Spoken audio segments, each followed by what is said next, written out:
Good morning. Sorry I'm late today, chat. Really sorry I'm late today. Hi, everyone.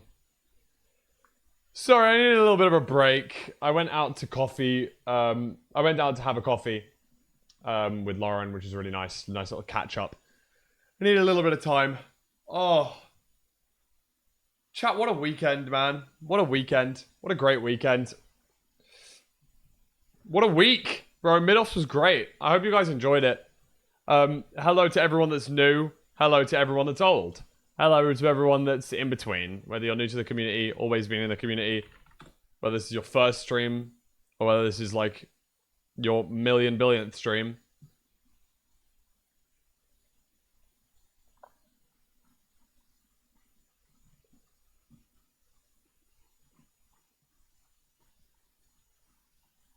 Hello, fart dysphoria.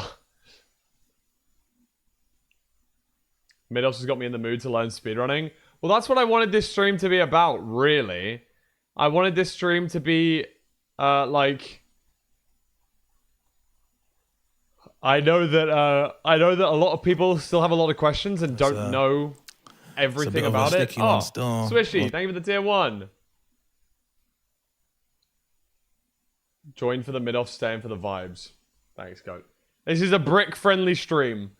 If you guys have any questions... Oh, wait, I got a missed call? Sorry, wait, I just missed a call. Give me 1 second. Oh, fuck's sake. Give me 1 sec, guys.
Sorry about that, guys.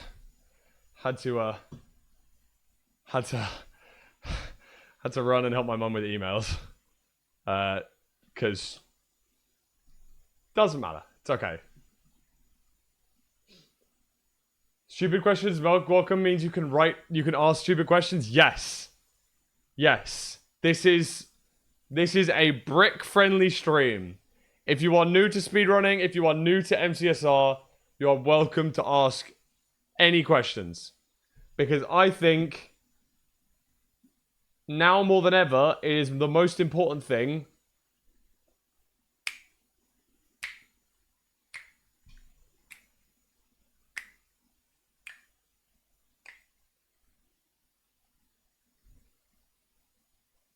Oh, Lord, new color. Hey, man, just wondering, like, how fast do you have to go in the speedrun in MPH if you could?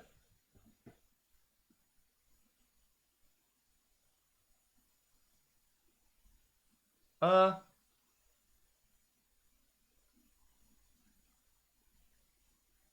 that fast.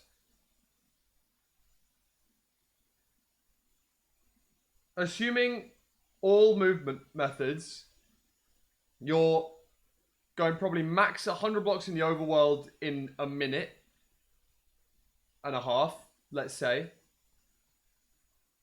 Max 100 blocks in the nether to the bastion in 30 seconds. So that's 200 blocks in 2 minutes. Let's say we pearl 5 times. Let's say we pearl 4 times to the fort. That's another 200 blocks. But that's at 5 minutes. So that's 400 blocks. Let's say the average blind is 1,200 blocks, so 150 blocks in the nether. Let's say 50 more blocks for terrain nav. 600 blocks. Nav in the stronghold. 50, 60, 70 blocks. 600, 700 blocks, let's say. And then including pearls and building up, let's say 800 blocks with a little bit of leeway. Let's round it up to 1,000 blocks. A kilometer of running for the world record under 7 minutes. Which means in miles per hour, 1 kilometer. It's like 0.6 of a mile in 10 minutes. So you're going about 4.5 miles per hour, CPK. There you go. That's your that world record pace. You need to be going around about 4.5 miles an hour. Pronoun check. I usually go by he, him. I don't care if you, they, them, me either. That's chill. Can you explain if blinding into the stronghold is actually a thing? Oh, what a great video I have to show you. Yes. A blind travel is exactly what it sounds like. You don't know where you're going, so it's a blind portal. So you don't know where you're going to spawn in the overworld. Usually what we do is we use one blind portal at the spawner to calculate where the stronghold is, and then go to our second portal, which is then a calculated portal, so we should hit the stronghold.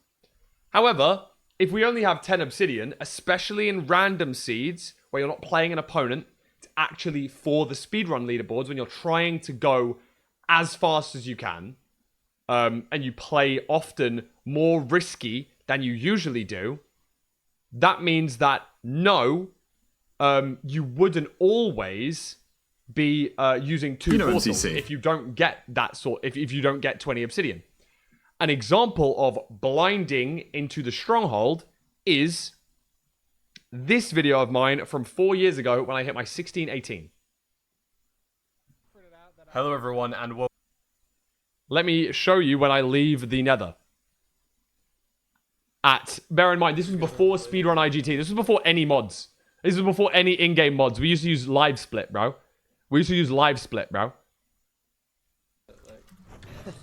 That's high. Dude, Oh, my blaze rod fell down. Well. Why did I pearl here? I wanted to go to 150, 150, bro. On, like, other people's Where am I going? Okay, I'm just gonna build it here. Like, out of nowhere, I was just talking to this random person. 1, 2, 3.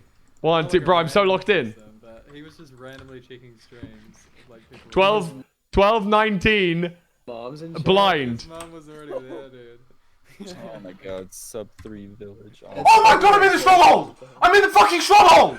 I just blind traveled to the stronghold, bro! Oh my god! What? Oh my fuck! Holy shit. No way! 12:30! 11:30. 11:38! Oh my fuck! 11:30. Feinberg way. run. Back in the day, bro. Back in the day, bro. So yes, in response to your question, you can indeed blind travel into the stronghold. That is what blinding into the stronghold is, with your first portal. If you do some calculations, find out where the stronghold is, and then use a second portal to get there, we don't call that blinding into the stronghold. That's what Tubbo calls it. That's not what the That's just what Tubbo calls it. How often does this happen total? It's only happened to me once, but on average, if you're British, this happens to you once in your life. This is like a British benefit. Because you've been nerfed by spawning in Britain, you get one buff, which is you get one stronghold blind in your speedrun career. So if you're British and you haven't hit your stronghold blind, you should keep resetting and go for world record because that's likely to happen. Note, Rip FC, Ben Does Live, Lewis Fulham, Brentilda technically wasn't a blind. He used divine travel, but that counts. And many others have also stronghold blinded. So if you're British and you haven't yet hit your government mandated stronghold blind, then you should start resetting again. I remember when I blinded from my own house, opened my door, and you won't believe this, I spawned in at the pub. Oh my god, you hit the stronghold, bro. Oh, it's a perfect blind travel. Oh, it's beautiful. It's so beautiful. Oh. I PP'd neck in the pint as well. Callum, get your missus to respond to Lauren. We need to go for a pint this week. Please, I'm fiending. Please.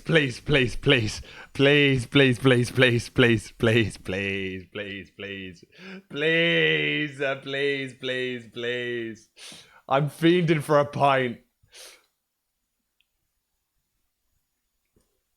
It's only an alcohol problem when the pub is closed. True. Can we please do a beginner setup guide? All tutorials are so confusing. I need an idiot-friendly explanation. Jalen, there is a perfect link for you. The best thing we can do is search up Metafy Curryway Guide. We go to metafy.gg/@Curryway. And I believe in the featured guide section, this is the ultimate Minecraft speedrun guide. You go to view guide, you go to chapter 1. It's called Setup and Introduction.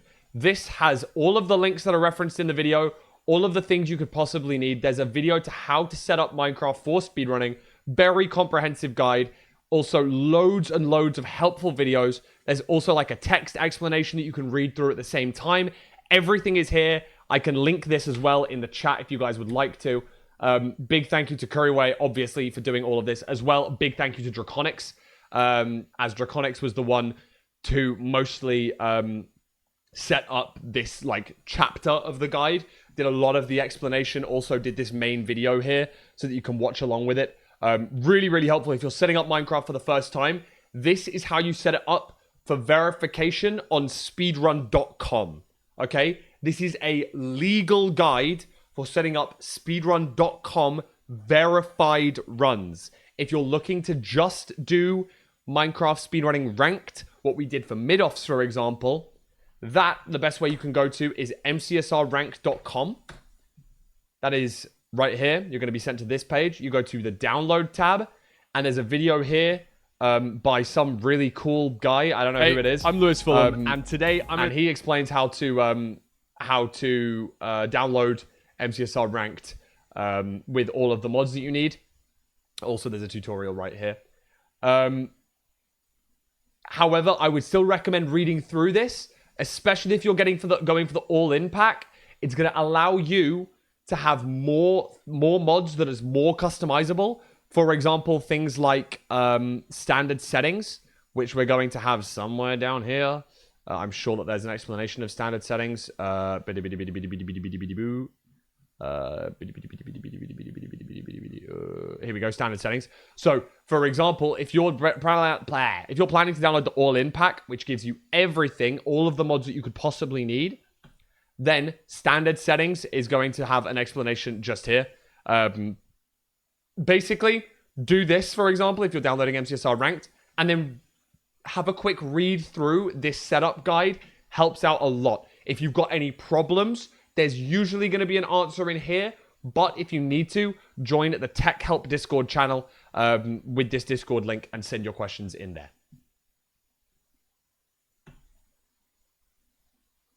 Thank you for the stream streaks. Thank you for all the follows, guys. Swishy, thank you for the sub as well. Fit check, Neil. Okay, here you go. I'm in the 92-93 England retro jersey. This was the Umbro kit. Really, really cool. Really, really clean. Central crest, which is rare to see on country kits anymore, particularly. Really nice side detailing here as well.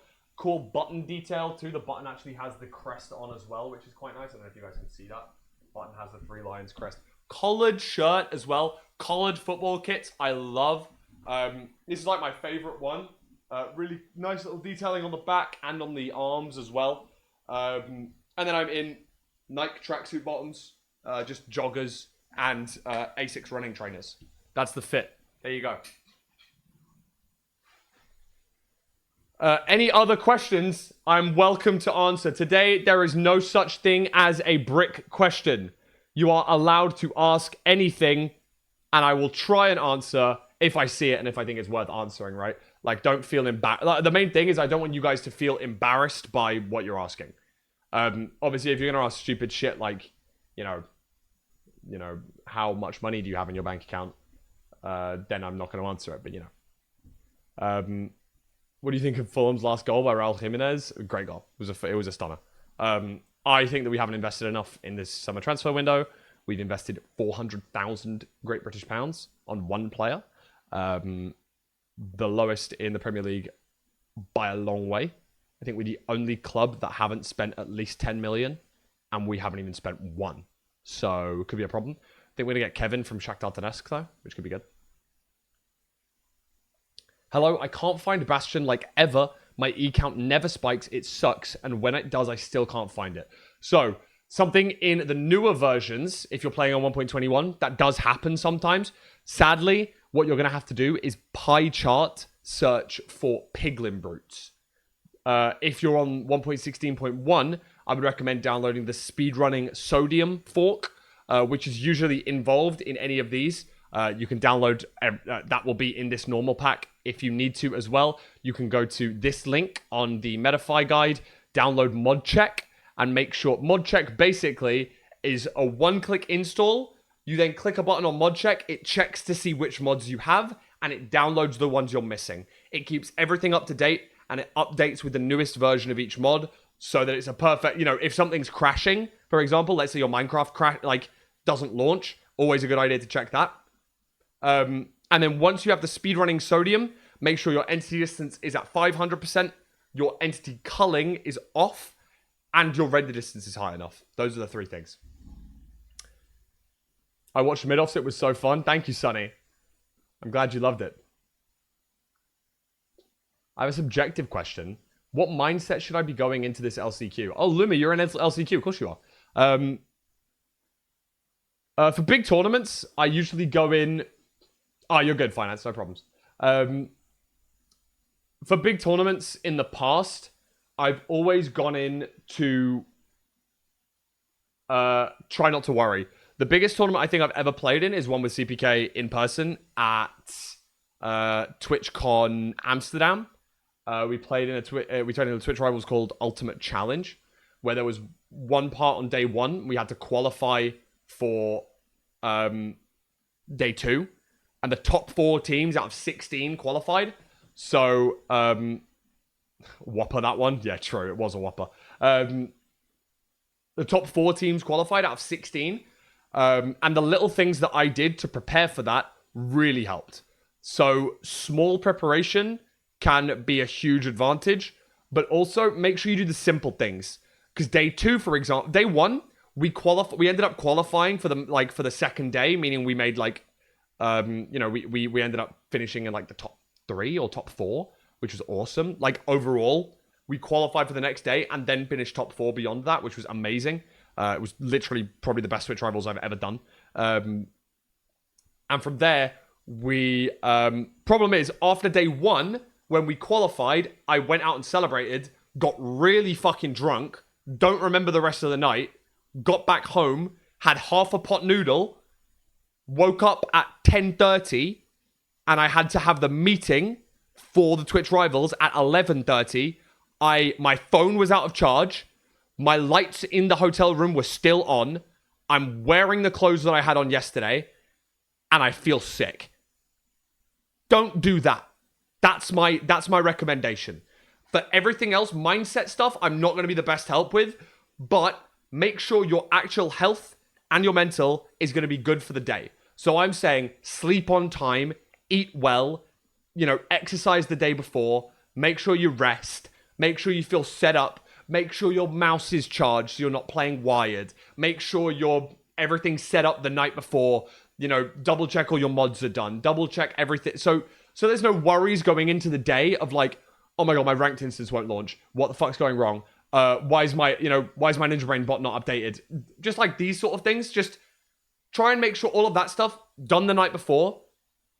And then on the day, wake up on time, have some good food, make sure you're hydrated, make sure you're in like if your room that you're in is boiling hot, make sure you've got your window open, make sure you've got your AC on, make sure try and make yourself feel as comfortable as possible.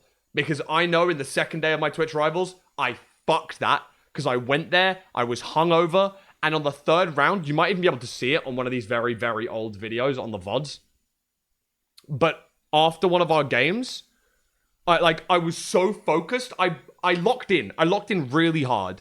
I had a Red Bull and a Kit Kat, and I fucking focused. And we got from like top 16 to top 4, and that was huge. But then we went from online challenges to physical challenges, and I crashed. I fully crashed because it wasn't our go first. So adrenaline was pumping, everything was going. I sat cross-legged on the floor for 20 minutes watching the other people play, and then I didn't say a word for like 20 minutes. It was really bad. We tried our best. We didn't win. So we finished in 4th, which was huge, still amazing. But like simple things, you can focus, you can lock in a little bit more. So try and make your environment and yourself as healthy and happy as you possibly can.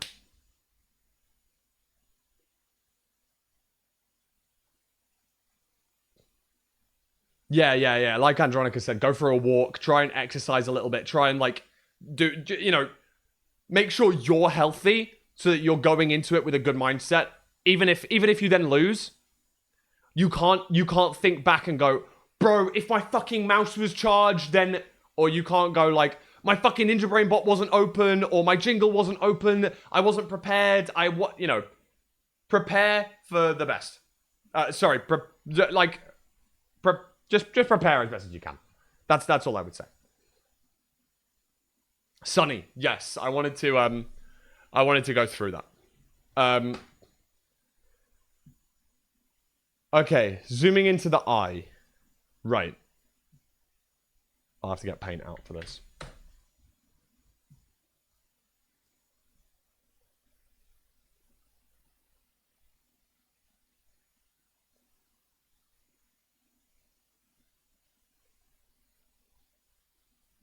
Sorry.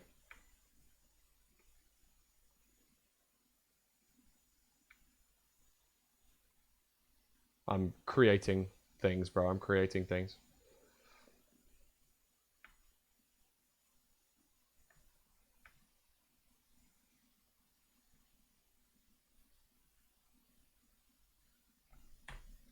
Okay. This is where the strongholds can spawn. Okay? This is where the strongholds can spawn in Minecraft.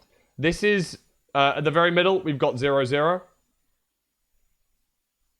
Oh, you know what? I'm connecting my drawing tablet. Give me a second.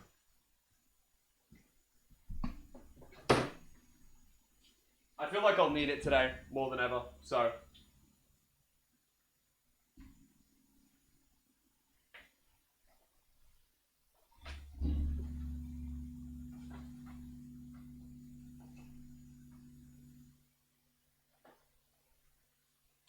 that connect?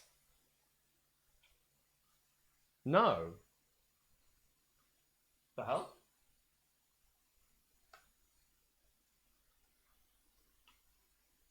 Oh no. What the hell? Freak. What the freak, bro?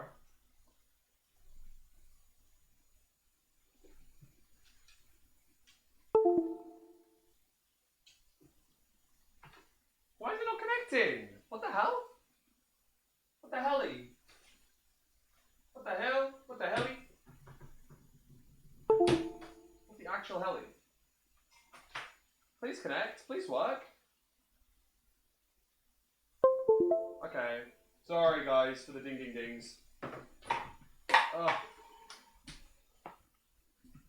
Okay. So.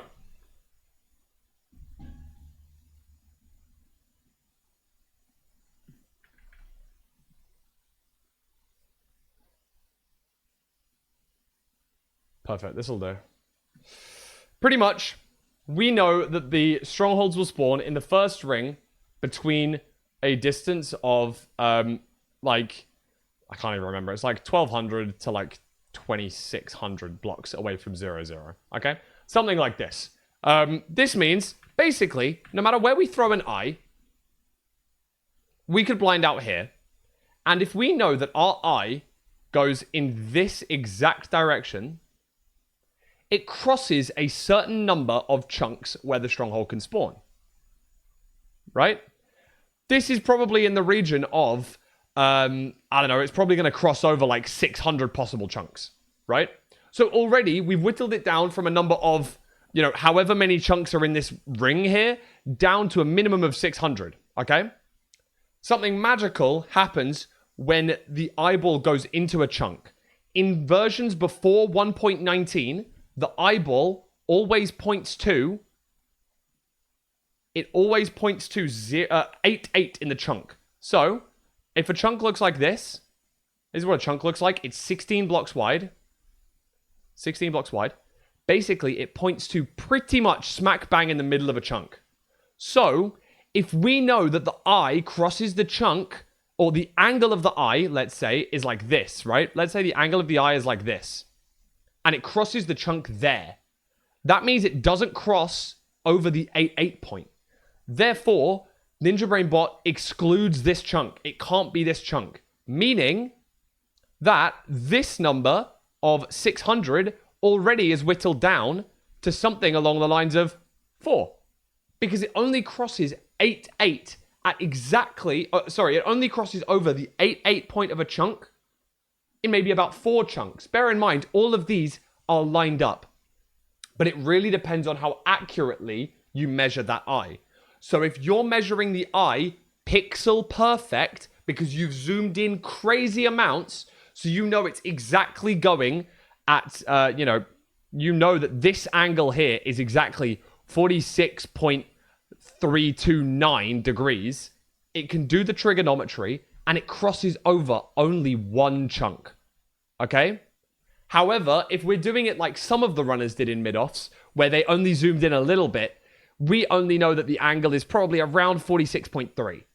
That means it could cross over, it crosses over this chunk pretty close, crosses over this chunk pretty close, crosses over this chunk pretty close, and this chunk, and another one here, and another one just like here, and another one here. So what they would need to do is run a little bit to the side, throw another eye, and if it goes like this, then we know, oh, it only actually goes through this chunk.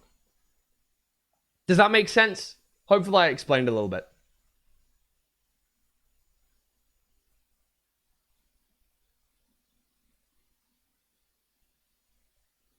Hopefully that explained it a little bit. The reason that we zoom into the eyeball is to align our crosshair with the exact part that we need to. So I sent this to Amesy the other day. Amesy.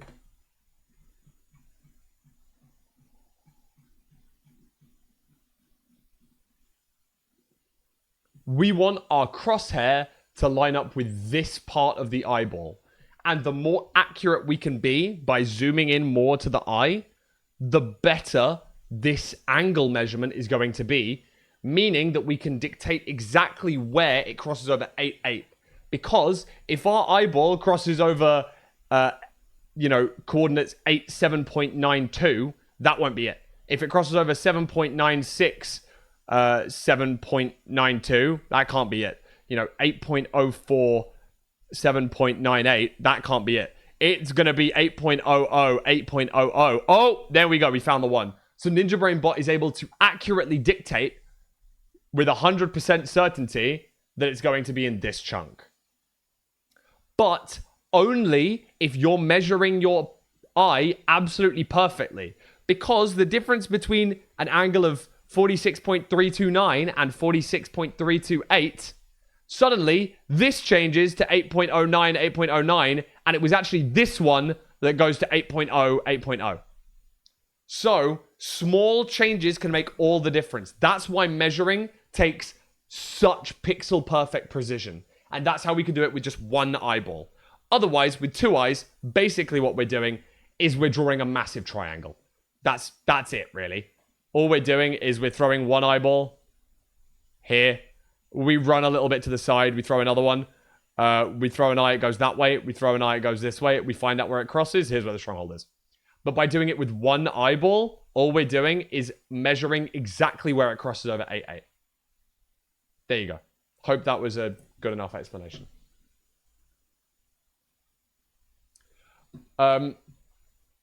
Is there a way to reduce pixel skipping? Yes. Here is the link that you will need.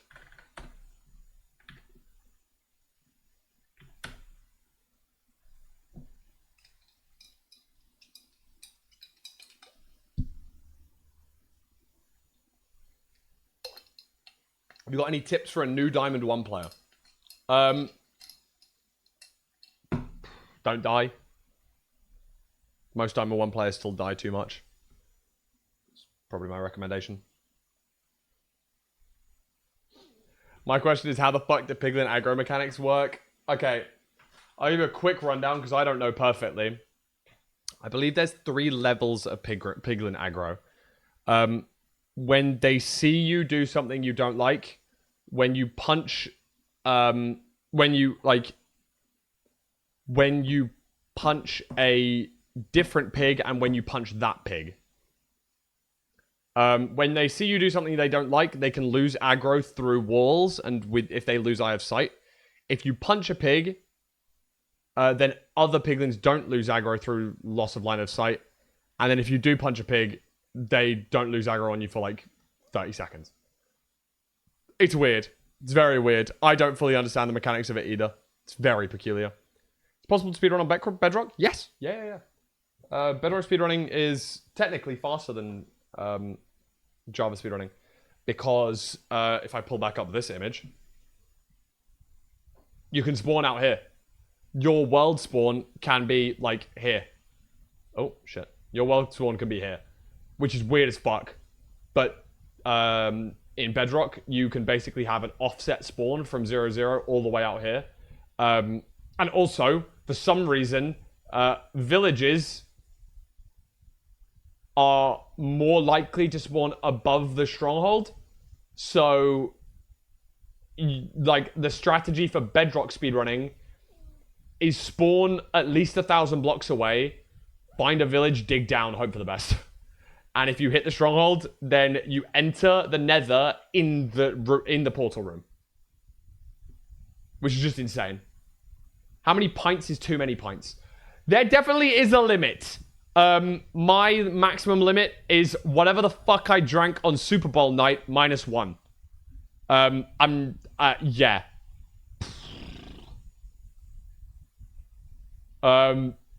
Yeah. How many pints did I drink that day? 1, 2, skip a few, 99, 100. Okay, so less than 100, more than 2.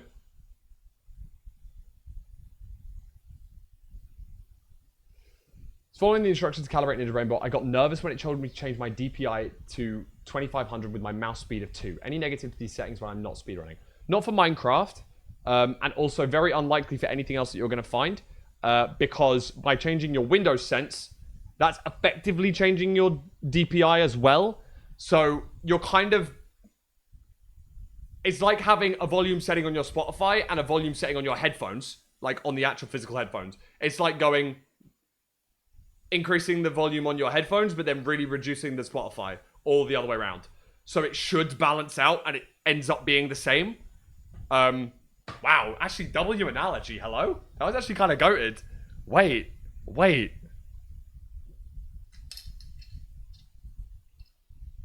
That was actually kind of goated. Hold on.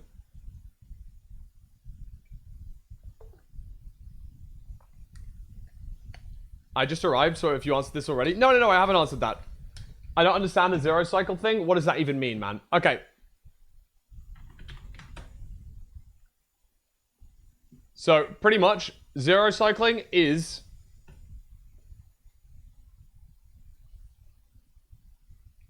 This video is going to cover everything you need to know to zero cycle in Minecraft Java Edition. Zero cycling is an end fight strategy that results in split times under 1 minute, and is extremely consistent if mastered. I'll be going over the end dimensions mechanics, the obsidian setup, the 10 towers, the bed timings, showing all important zero setups, pearl clipping, and bow cycle. When the player spawns into the end, the dragon begins flying to its first node. Its first node can be in 4 different... I promise that this... I know that all of the towers have changed. This is just because Osh uses a different... pretend it's a texture pack, okay? It's the same as a normal end. Frustratingly, I really wish that Osh took this... made this tutorial like a little bit more basic, but also it's very Osh, so I don't really mind. Places. Front diagonal, back diagonal, front straight, and back straight. The straight nodes are also referred to as 1 in 8, as it's a 1 in 8 chance the dragon flies there as opposed to a diagonal node. In fact, it's actually quite important. I'm going to say something that sounds fucking crazy here. These 6 towers, the ones that look woke, are never ones that the dragon is going to circle. So that means that all of these, we can, you can change. You can make them into whatever towers you want them to be, basically, because these are never going to change. It's only going to be the front and the back towers, and the diagonal too. Zero cycling is essentially killing the dragon before it perches by towering to its first node and using respawn anchors and beds to deal damage. There you go, that's what a zero cycle is. Rather than it perching... Also referred to as 1 in 8, as it's a 1 in 8 chance the dragon flies there as opposed to a diagonal node. Zero cycling is essentially killing the dragon before it perches by towering to its first node and using respawn anchors and beds to deal damage. That's what zero cycling is. Kill the dragon before it perches by going up to where the dragon circles in the sky. That is zero cycling in a nutshell. Hey, we super. And by doing this, you guarantee yourself pretty much a sub 1 minute end fight. So if you enter the end at 12 minutes, you should finish the game before 13. Whereas the perch can take anywhere in the ranked mod between 1 minute and 3 minutes. So it's likely for you to win if you go for a zero cycle on the same pace, if that makes sense.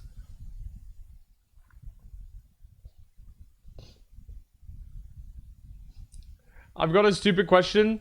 What is up with the nerd poll? I don't understand the intended purpose. So, all of the runners clearly watch nothing apart from Curryway's 1436, because that right there is known as a Curryway Tower. Because back in 2020, I wanted to preface this video my with... good friend Curryway decided that the right thing to do in the end dimension is go up the tower I believe for I actually no haven't checked the fuck-ass splits, but reason. I believe I enter the nether, or the end, slower than He sounds so baby! He sounds so baby! previous world record, but I do manipulate the RNG by towering up, and I already see a perching. I'm like, this is so baby! Aww, my little Curryway. My little guy. Aww. He's literally 4 days old. You cannot be mean to him. He is 4 days old. What's the thing when the runners were in the boat and purling and calculating kind of where the stronghold is? I did not understand that. Sadly, I have already explained that one. Pretty much, it's a lot of maths. If I try and explain it again, people will probably want to gouge their eyeballs out. But, long story short, the reason that we get into the boat and zoom really far into the eye is to calculate the angle really specifically, because the eyeball goes over exactly 8, 8 in a chunk. So the eye will cross over a certain number of chunk borders, and if it crosses exactly coordinates 8, 8 in that chunk, that means that the stronghold is going to be there.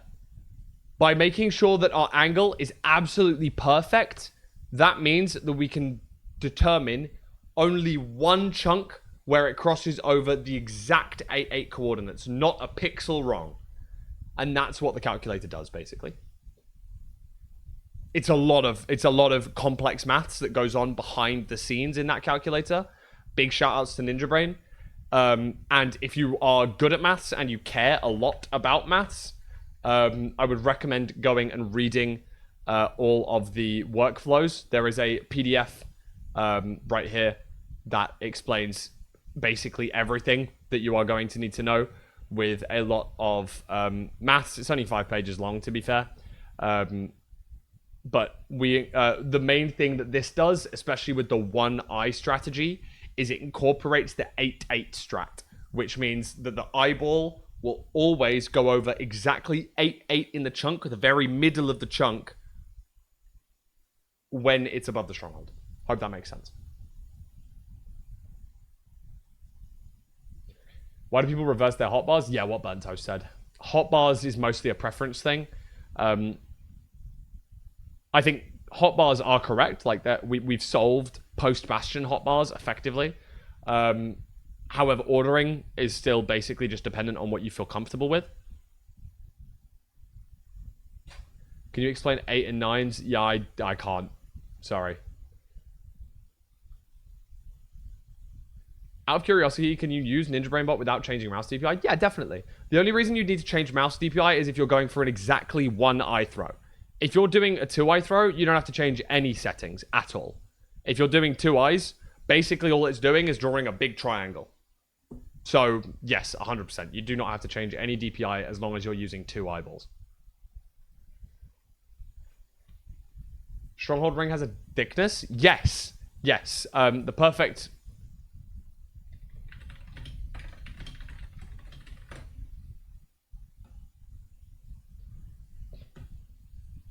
This is where strongholds can spawn in Java Edition. This is their distance from 0, 0. So the initial stronghold ring has exactly 3 strongholds within it, and they can spawn between 1280 and 2816 blocks away from 0, 0. And then there's like a dead space for about 2000 blocks. And then another ring starts, and then another dead space for about 2,000 blocks. Then another ring starts. And they spawn in these rings, these concentric rings, all around 0, 0.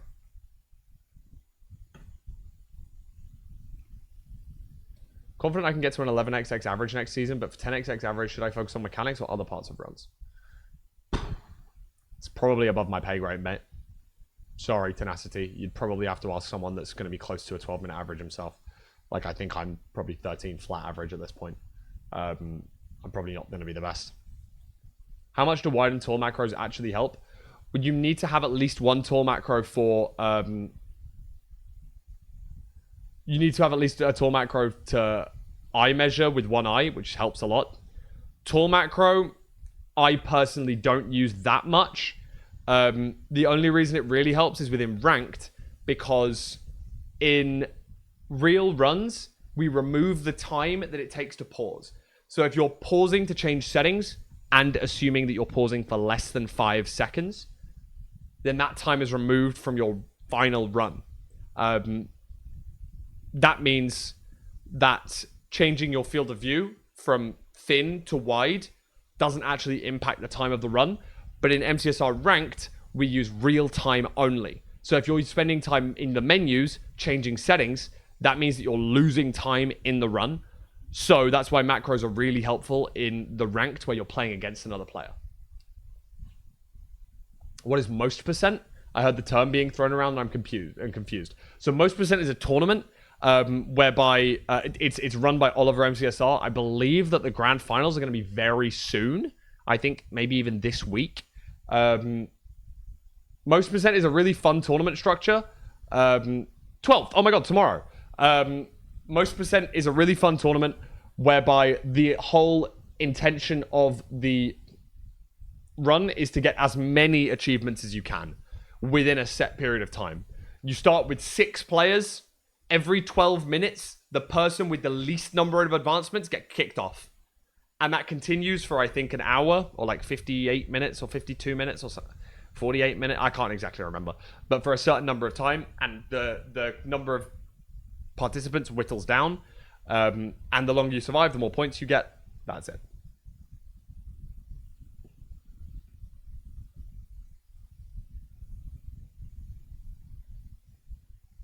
What version do people usually speedrun on? Do people typically use the latest version? Also, how did speedrunning work pre-Bastions? So there's there's basically 3 main version splits. Early, middle, and late game. So, before piglins were introduced, so the latest split is called 1.16 plus. Usually people use 1.16.1 as their main speedrun version, because in 1.16.2, piglin barters trades were changed and piglin brutes were added.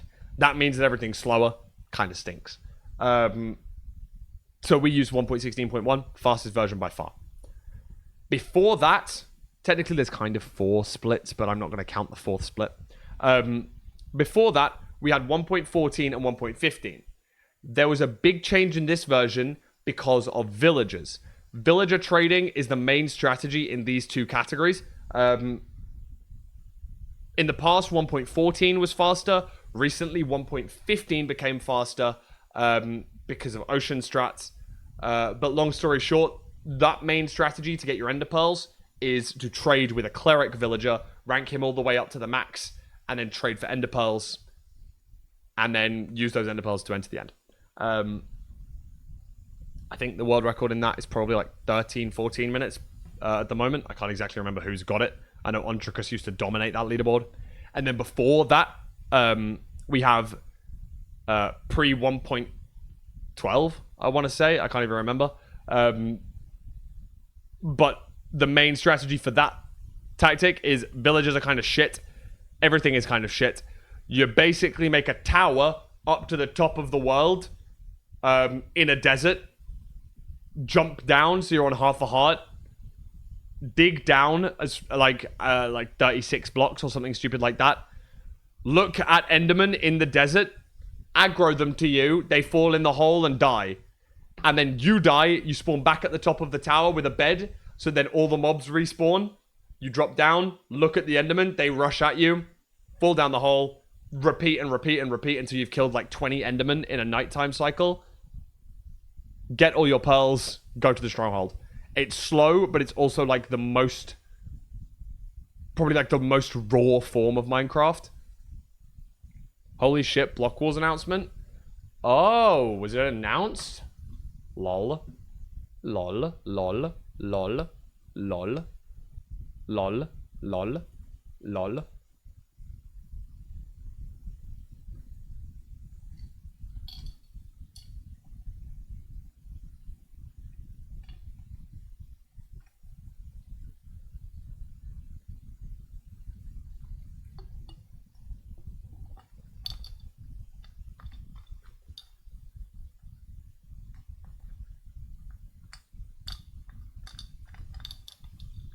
That'd be cool. I wonder if I'm on a team. I wonder if I will be announced on Thursday. Who knows?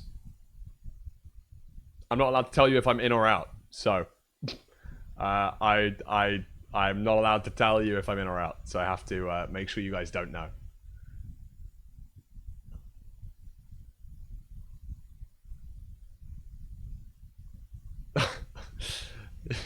I'm shit at this, bro.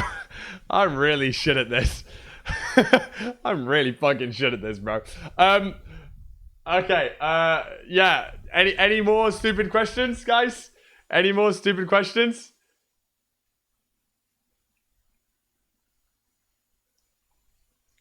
How do you determine where/what side to set up a one cycle? Like I heard Curry call out cardinal directions to jumper while coaching, but it didn't actually make sense to me. That's a great question. It's a really good question. I'm going to go onto my paint window. Give me 1 second. Okay, so pull back up on my drawing tablet. Give me 1 second. So, the end island usually looks something along the lines of this. Hopefully, it's like a circle, basically. Fuck.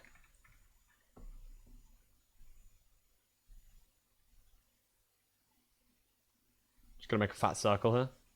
Perfect. And then our towers spawn in exactly the same spots every time. They spawn here, here,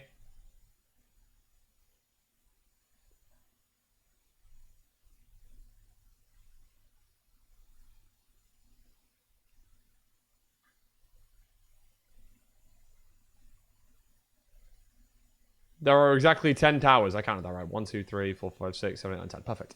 And then our fountain is right here in the middle, okay? We always spawn at here. You spawn here. Okay? We always spawn here. We like to set up our end fight so that you are placing the obsidian on either this side here. Oh, wow, that's really not very bright. Let's go for like a darker color. We either set up our obsidian here or our obsidian here. So we are standing on this side or this side because the dragon perch is like this, okay? The main reason is because on these towers, there are these hidden things called nodes. This is what the dragon's path is dictated by. There's a load of hidden nodes around the end. I don't exactly know how many there are, right? I couldn't even tell you. Basically, the dragon is going to pick one node and then fly towards it and circle it and then pick the next node and then fly towards it. And sometimes it will pick a node near you so that it can come and fireball you. And it will come here and it'll go whoosh and it'll fireball you, right? Pretty much the reason that we set up our towers on the sides of the... Sorry. The reason we set up our obsidian on this side or on this side, on the north or the south, is because if we set it up on the east or the west, like this, the node that the dragon would have to circle is on top of these towers. That means it has to circle up and up and up and up and up, meaning it spirals on itself for a really long time before snapping into perch. Instead, if we do it on the north and south side and then go stand on the north and south side, let's say we stand on the south side, for example, that means that the dragon doesn't have to snap to the nodes on top of the towers, it snaps on the node in between. Meaning we don't see the dragon circle it for ages. Instead, we see it curve in. Sometimes it goes past, curves in, and then snap.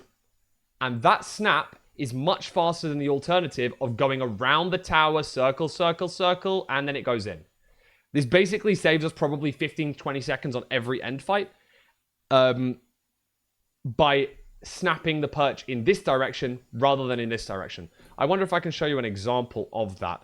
I'll go to one of my old PBs. In fact, why don't we look at Curryways? We've actually got it pulled up already. Something that the previous world record did not have. Perching on do manipulate the arm. Notice how the dragon is circling the tower opposite because it's about to perch. If he was standing on the other direction, it would not be circling like this. It would be in between these two towers. It would circle it once and then go snap and would go in. Notice how long it takes to circle and reach that top of the node. Still going. And then it might snap after this rotation. See, we're just waiting here. And this is just pure time loss. Instead, if we use these, the nodes on these sides of the map, it will be a lot faster. This allows... Oh my god, full bed 1 cycle. God damn. How did people even find this stuff out? Probably just, it used to just be trial and error, bro. Look at how we used to do it. Full block jump, place the beds on top of the pillar. Look how many beds it used to take, man. This is actually pretty clean. 7 bed, bro. 7 bed. Pretty hype. W1436. We spawn on the east of the fountain, I believe. Yes. But I hope this kind of makes sense. I hope that was a good enough explanation.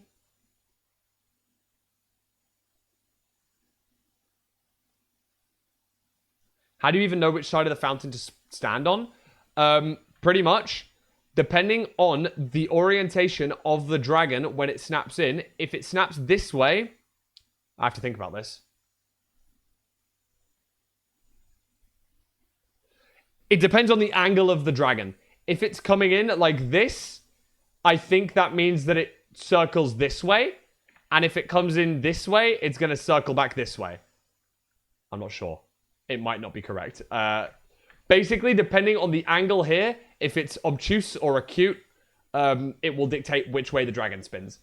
19/20ths of the time, there is a 5% chance that the dragon will flip during this rotation. Meaning that it could do a full 360, which is actually what happened during John A's run versus Jumper Who yesterday. The dragon flipped midway through. I actually spoke about it midway through the VOD, and you guys can go back and watch that if you want. I have a dumb question. How come when people F5, they can skip the front-facing F5 that YouTubers use frequently? Double click. We just click it through really fast. We don't skip. We don't like turn it off or anything. That would be non-vanilla. We actually just click it fast. So it's very used to be clicking F5 once and then twice. So it's almost like inbuilt to our muscle memory that will F5 to see around us and then double tap to see back forwards. Do you think if they changed the Eye of Ender crafting recipe in the new version, it would become a new or main or secondary speedrunning version? It would definitely cause a category split, yes. Would people run it? No. Probably. At least I wouldn't. I wouldn't enjoy it particularly. I would run it because I'm a content guy. I'm not like a world record contender. However, I don't really think... I personally don't like the idea of it. I know a lot of people who do like it. I don't. Simple as that. It's okay, Sugar Peaches. You're welcome.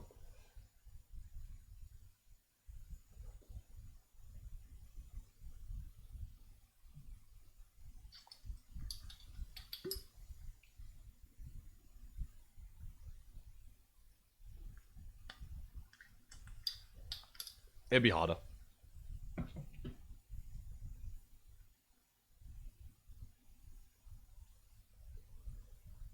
What would an update need to have to become a new main speedrunning version? Fuck, man.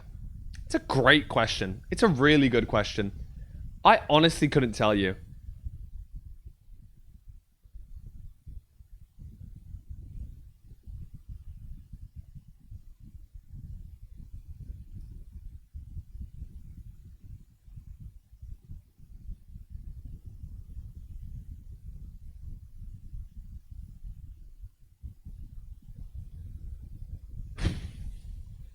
No, that's actually really difficult. I actually couldn't tell you.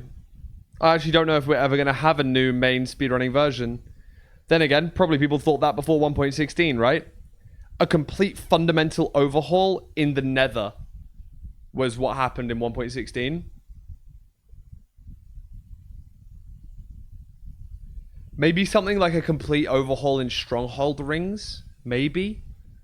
Like, if you could spawn above a stronghold in a seed again, like you could in 1.9. Why have you given me money then? You're stupid. Stop. Don't do that again. You're an idiot. I hope you feel proud of yourself. Hello? Thank you so much for explaining all of the one cycle stuff for me, Fulham. It was genuinely really helpful, smiley face. Dude, you didn't have to give me money for it though. This is what I do. Thanks so much, Swishy. What the fuck? I'm happy to explain things. That's the point of this stream. I'm not expecting people to donate every time they have to ask a question. It's okay. Thank you so much, though. That's really kind of you. Thank you. Yeah, bro. Holy shit. I don't charge a university fee. It's okay.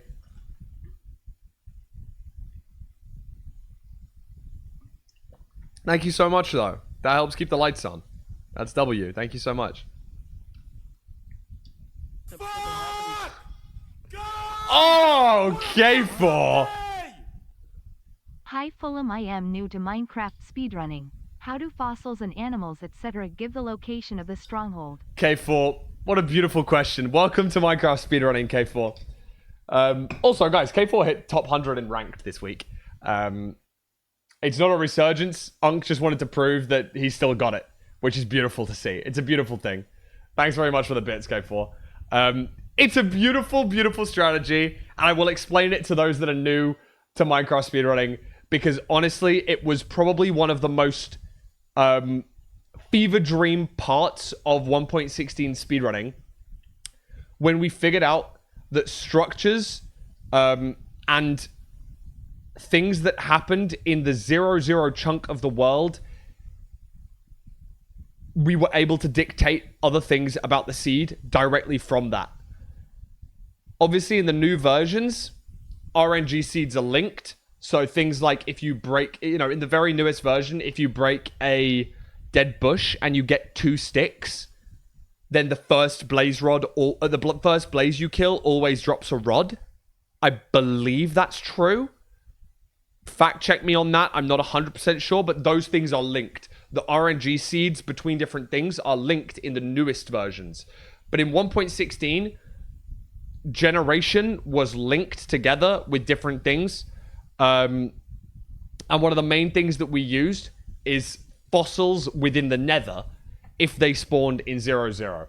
The most famous time this was used was the 936 world record, first sub 10 in the world by Brentilda 4 years ago, when he entered the nether, and on his spawn, he noticed that there was a fossil in the 0-0 chunk. This is called divine travel, because there are 16 different blocks within a chunk that can...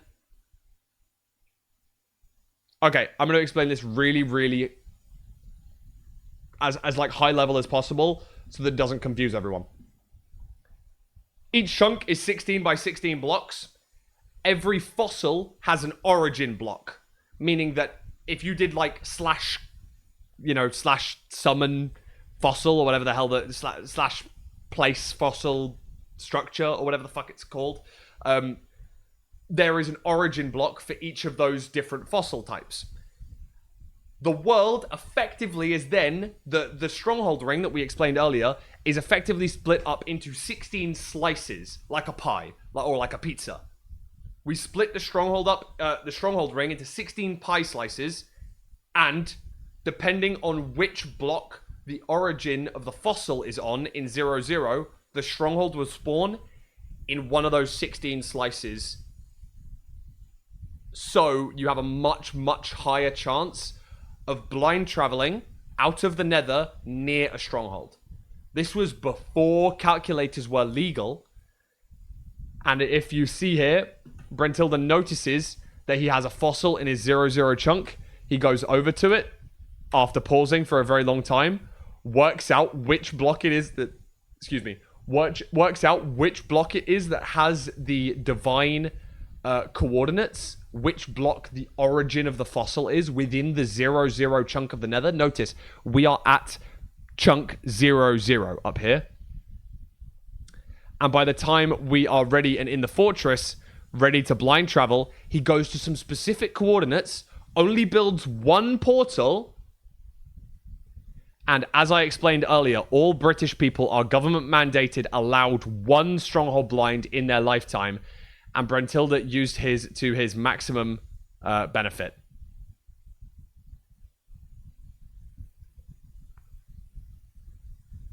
Right here. At 8:06 in-game time, spawning in the stronghold because of the fossil divine travel.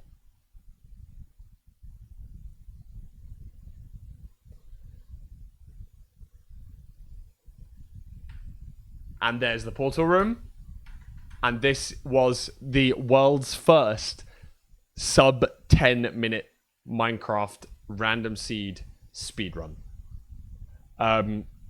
Still iconic. Brentilda's still the GOAT. It was at this point where we'd started to solve one cycles, so we knew where to stand, we knew where to set up, etc. Rather than what we had before, which was like the Curryway Tower. We actually set up our obsidian on the correct side and such. And it's a pretty clean one cycle. I think it's a 5-bed. Yeah, there you go. And it's a 936. Now explain it with turtles.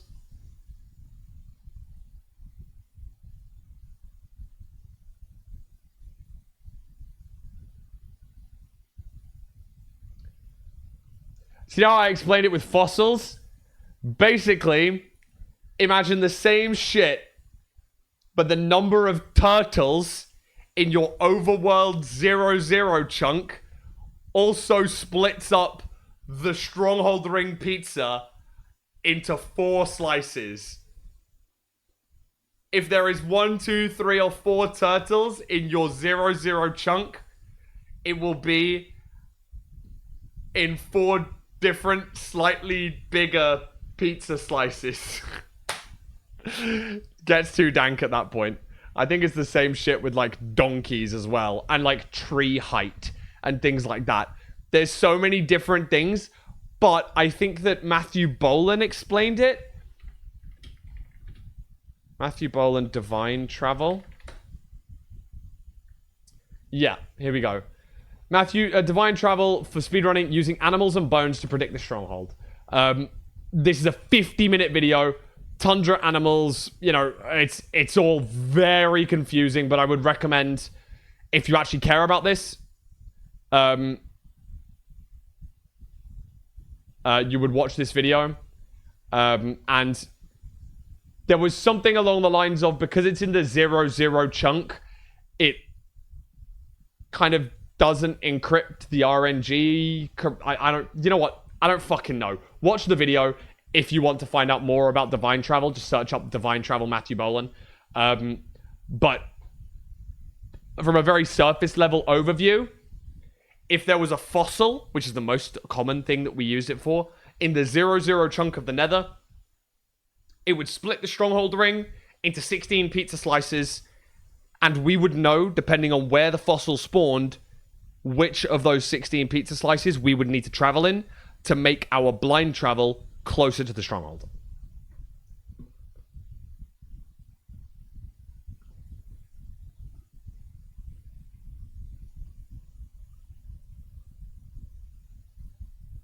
No Capitate Bow. Sadly not. That was added in 1.21? 1.20? 1.20. Here you go. This is where we find out that It's because I posted these seeds to Twitter, and people have since spread them around the whole... So, but luckily for me, I guess, 120.32 went ahead and broke all those seeds which I posted to Twitter. So now, you know, I get to be in charge of who puts them on YouTube, and I choose me. One of the more popular seeds we found... It's a 6-minute video. Shout out Silverrun for getting these. 6 wither skeletons you kill, drop a skull. There you go. This from 1.20, the randomness is linked to the seed. Meaning that you're able to always have the same RNG every time you load a seed. But in 1.16, that's not the case. So you could load the same seed as the world record. You could get different trades, different rates, different everything. But if you were in 1.20 and had that, and you loaded the same seed as someone else, you'd have the same drop rate, same RNG, same all of that stuff.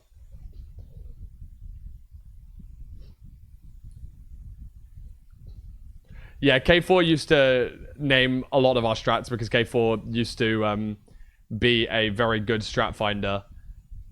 SAR, bro. 1.16 SAR. Shoutouts.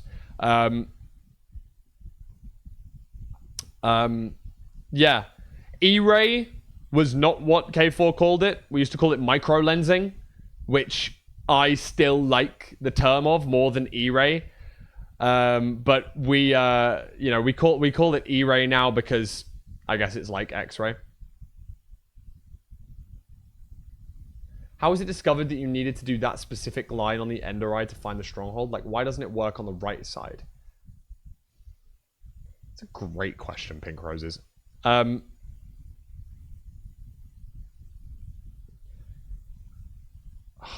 fuck. You know what? It's a good question. I don't think I quite know the answer to it.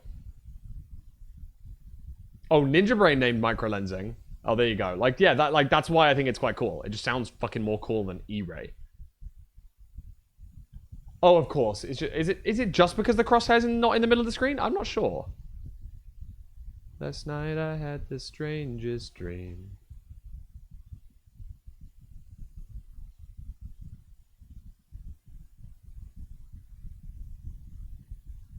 I think we should give strats cooler names for fun. True.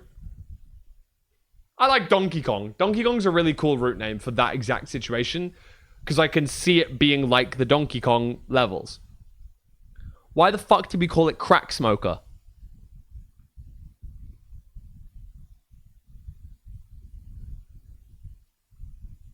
Have you named any strats? I don't think I really have any strats, bro. No, I don't really think I don't think I've invented much.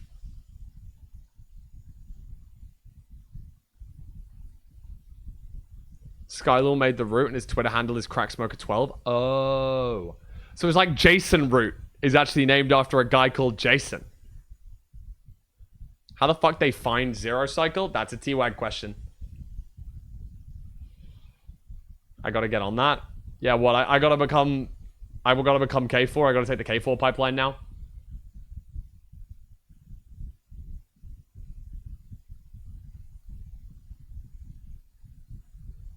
I gotta get a lamp in my background. Start sitting with my knee on my chest, like... Wasn't the original Zero Cycle draft closer to what we now call Ground Zero? Yes. The original Zero Cycle was something like you had to have glass in the end or something along those lines.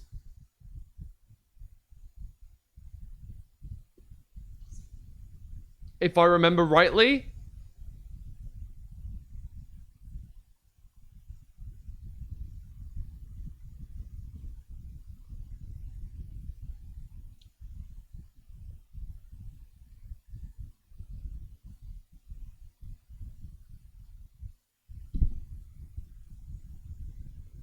What is Ground Zero and why does it use iron bars?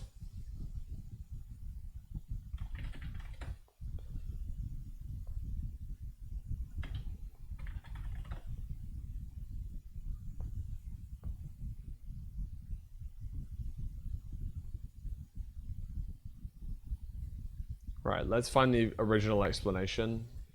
It's an outdated setup, but this is why. This video is about a new Zero Cycle I found for 1.16 speedrunning, where instead of going up to beat the dragon to the first node and Zero Cycling in the sky, you aggro the dragon, make the dragon come to you, and Zero Cycle at ground level.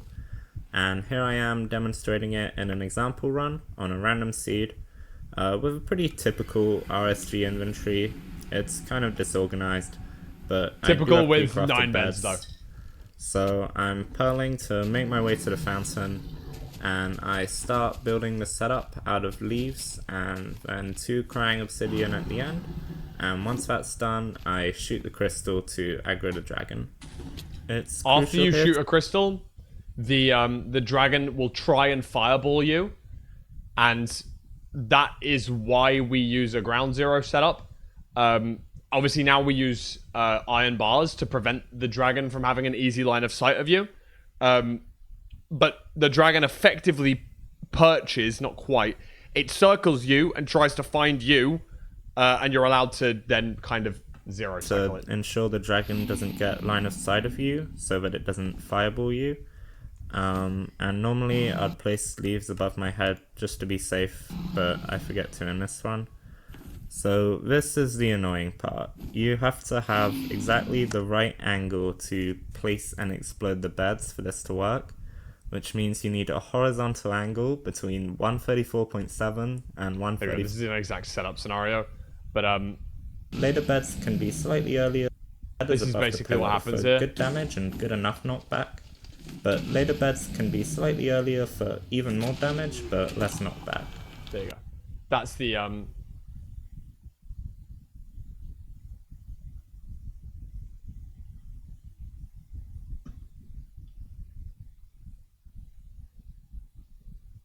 God, what a beautiful, beautiful screenshot. Lost Media. This is Lost Media. This is the OG Zero Cycle. Wow.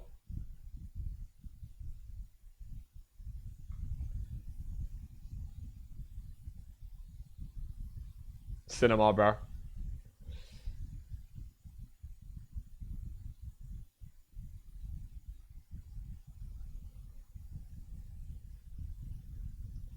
Weird that people wait for one cycle when you can get Dragon to perch. Reason that a lot of people don't do Ground Zero is because it requires a lot of explosives and it's quite slow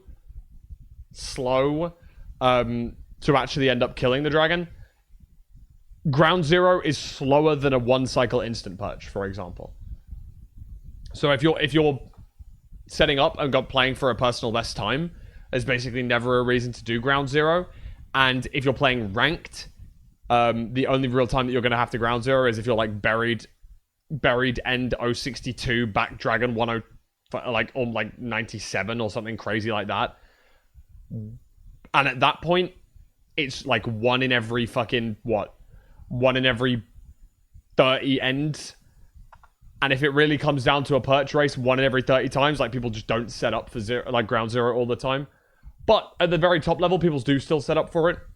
You just don't see it very often because probably like 85-90% of the time you're going to be zero cycling in the sky because it's faster than Ground Zero. And then half of the other 10%, you don't have 8 explosives, or maybe you don't have the iron bars to do the Ground Zero. And then maybe the other 5% of the time you can.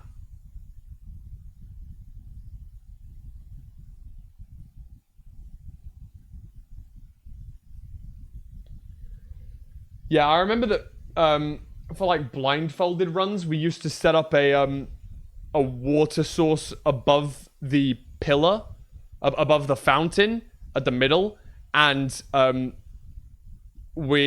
would keep the dragon in one exact spot, so you could like constantly bow and arrow him, which used to be pretty good. I remember that, so I assume this is like the bit after that where we've gone, oh, we can do it around the first node rather than the perch. I have a question about Pyrang and Preemptive. Go ahead.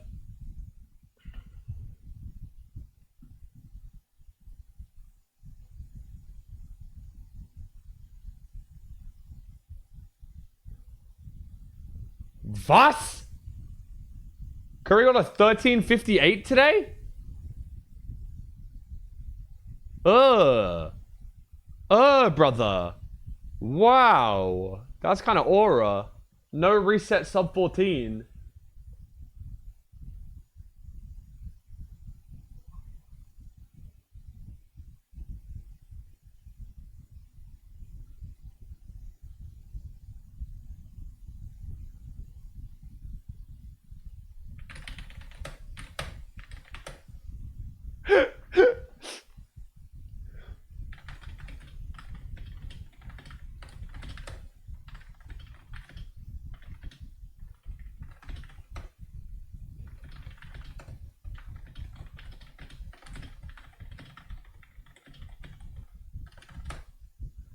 What was the biggest MCSR beef / drama to ever happen?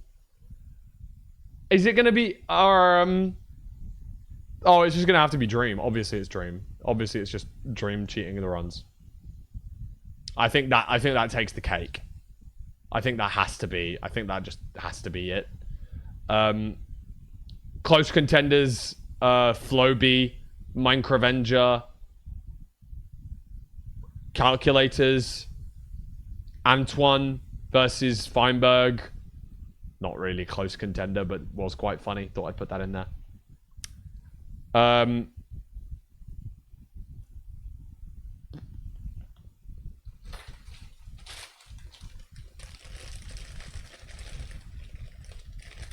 Antoine versus Feinberg. Antoine put a pretty disgusting seed that had a lava housing in a tournament setting where Feinberg was playing. Feinberg still won, and at the end of the match went, "Fuck you, Antoine, pussy ass seed bitch, fucking put shit seed," but like full crash out after winning the seed, and I'm talking full crash out. It wasn't actually drama, it was just a very funny thing to remember. Pausing scandals, yep. Like Brentilda's 936 pausing. Countless fabric APIs. Saggy Enderman, Minsky, Drip 120's mod folder, having that weird mod in.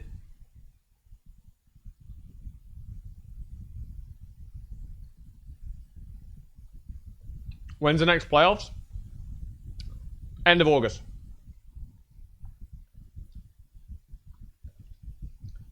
August 30th, 31st, 6th, and 7th. Hi, Roscumber. Hi. Actual community warfare, Calc has to be highest? Yeah, I'd say so. But yeah, round one of MCSR ranked is the 30th of August and 31st of August, those 2 days. I will be doing analysis, commentary for those 2 days. I will not be doing it for the second weekend. It is my birthday on the 3rd of September. I am taking the 5th, 6th, and 7th of September off because I'm going to watch the CS, the Counter-Strike Blast Spring Finals at Wembley, 3 days. Which is so fucking awesome. It's a really fucking cool... Oh, it's not spring, it's summer finals, sorry. Like fucking insanely massive big thank you to CPK for hooking me up with the tickets. And thank you for Lauren for asking for my birthday. So fucking cool. What's my favorite Tetris piece? The long guy. I like him.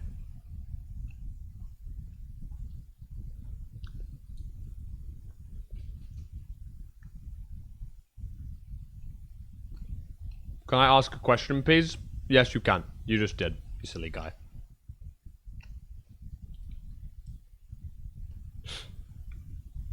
Really caught me off guard. Really caught me off guard, Peter. I'm sorry, Peter, man. I'm sorry, man. I'm sorry, bro. Love you, bro. I need help, man. It's all right. We'll have to do Tinder help another day, okay?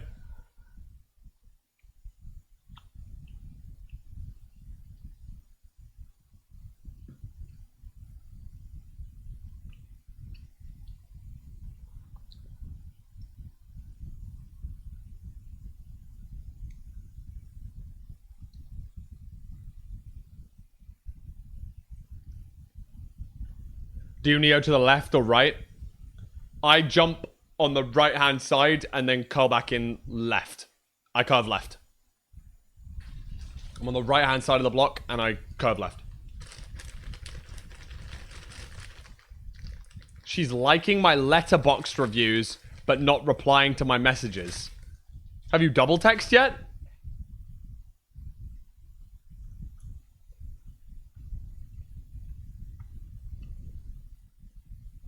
Have you ever speedrun other games or just Minecraft? My first game that I speedrun was Minecraft. I haven't really completed many other games. In their entirety. Mostly because like the games that I used to play were like Call of Duty, which is like multiplayer. Counter-Strike, which is multiplayer. And like FIFA and things like that, which were all mostly multiplayer. You don't really there's no really end goal with those games. But I have speedrun Balatro this week. Oh, sorry, this month actually. I have like a 440 nan-inf set seed run. It's pretty cool. It's like 20 seconds off world record. Would I have a speedrun benchmark? No.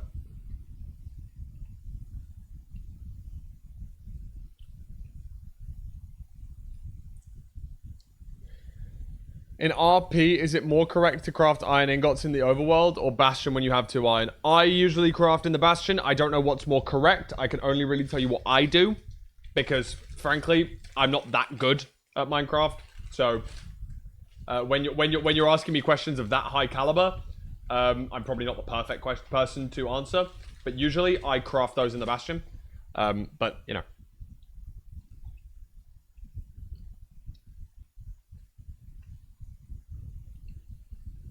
Did I miss anything else? What's my favorite Balatro Joker?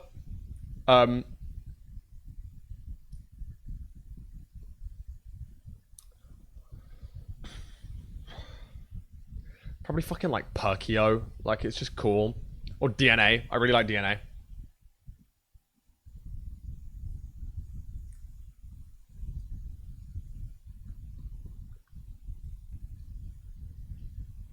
Can you explain the other method that speedrunners do instead of bow eye? That's just basic triangulation.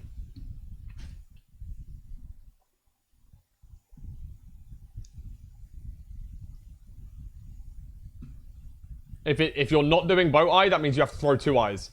You throw 1 eye, you get the angle of it. It is, you know, 14.6. I run 16 blocks to the right. I get this angle. It's, you know, let's say it's, you know, 13.8. We find where those lines meet in the distance. Wherever they meet, that's where the stronghold is. It's just Sokotoa, bro. Well, it's not. I guess it's sign rule, but you have this distance between the 2 blocks. You have this distance. You have this angle change here. Technically, you have also this angle and this angle. And you can then figure out the... you have these locations as well. So you can find out this distance, and with just simple sign rule.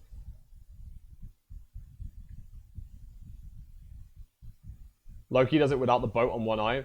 The reason you can use no boat is there's a certain thing called God Sense. Using a certain sensitivity, you get very little pixel skipping, and very little desync with your eyes. And that's what top level runners will use if they don't use a boat to reset that that stuff. So we have an 83 elo player. Are we trolling?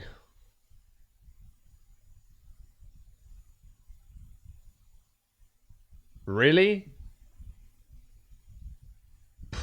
Alright, man. My fault, actually. Are you better than that guy? Probably not.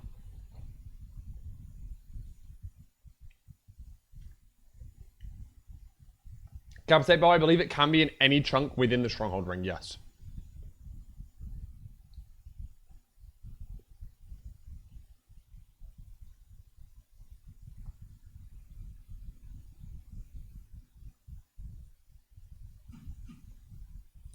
You can't have negative elo, no. Ah, let me take this paint off my screen so then that my thing's done.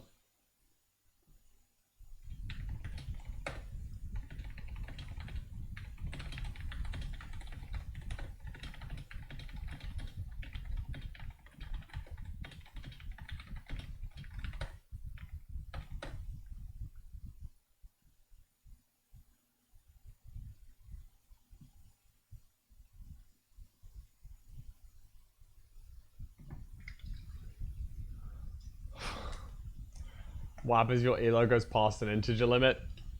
Great question. Find out. Let's get there.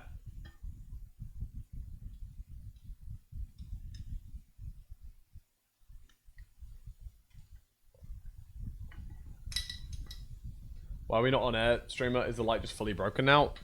I don't plug it in because it goes across my dartboard. Do you think it's better to try and learn all of the elements on a speedrun on a set seed with an easy enter, all the other structures pretty close together, and a close stronghold? Or would you recommend just doing practice maps and random seeds, or something else entirely? To learn, initially, basically my recommendation is exactly what I did with AMZ this week. Teach everything on a practice map first, before doing anything put together. We want to make sure that the puzzle pieces can fit together But the problem is, there's a lot of things that you can't learn on a practice map. And that's where Peepo Practice would come in, which is a mod that allows you to do splits. Which, for example, post-blind split, we don't have a map that can teach you how to measure eyes and can make you find where to build your second portal. Instead, we have a mod that does that called Peepo Practice mod. Drag and drop it into your mods folder, take out MCSR ranked, take out a couple of other mods that might tweak with it as well. Fast reset, Atom, I think, a couple of other ones. Lazy Stronghold, maybe. Yeah, usually you get the errors that will say which ones are broken. And use those to practice your splits in the later periods of Minecraft. Really good, really helpful. Because, you know, there's certain things that you can't learn by just doing a map over and over. You can learn how to build the portal. You can learn how to kill the dragon. You can learn how to root a bastion. You can learn how to do a fortress. But how do you learn how to get from the bastion to the fortress? Gameplay. You just have to raw try. People practice be crashing. That's true.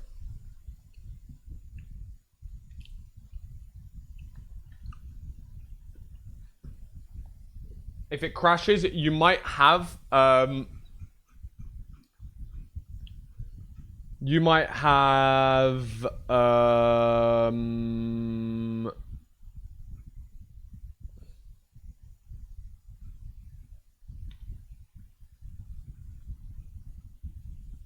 Lazy Stronghold. MPK is good as well. MPK is very good. Mini practice kit. That basically just gives you a creative hotbar, and depending on what you throw out of that creative hotbar, it teleports you to a different split in the world. That's probably better to set up than Peepo Practice. Good point. Oh, Peepo Practice isn't updating anymore. Okay, fine. Yeah, fine. Instead, let's do mini practice kit instead. Apologies.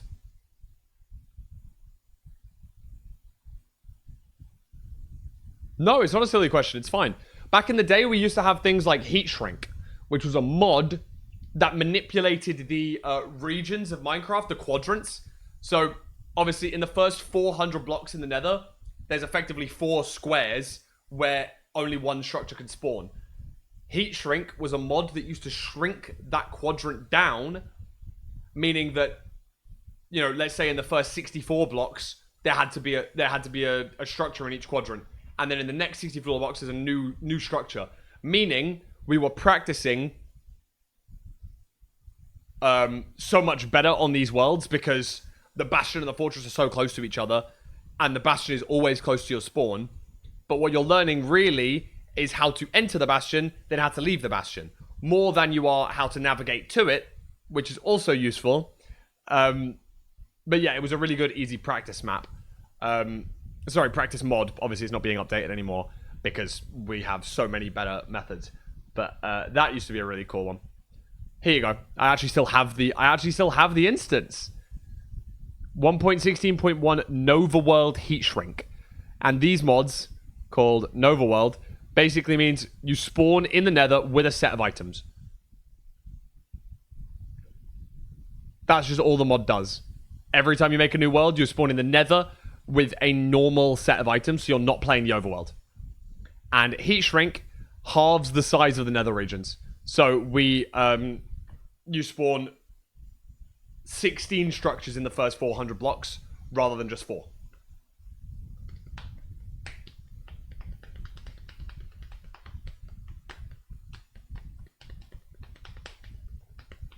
Yeah, no problem. Silly questions are welcome today. I'm expecting to have silly questions, and honestly, there haven't been many.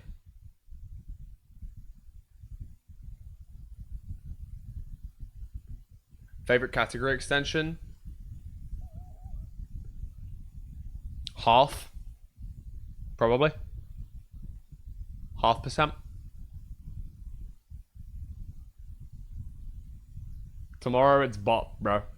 When will I get 2,000 elo ranks? Never. Probably. At least not in the next 5 seasons. Everyone asks what Fulham's doing, not how Fulham's doing. How are you doing?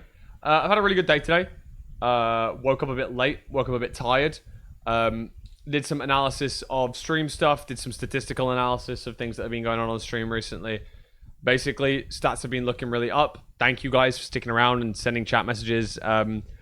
Especially all the new viewers that usually don't watch me. Hi, welcome.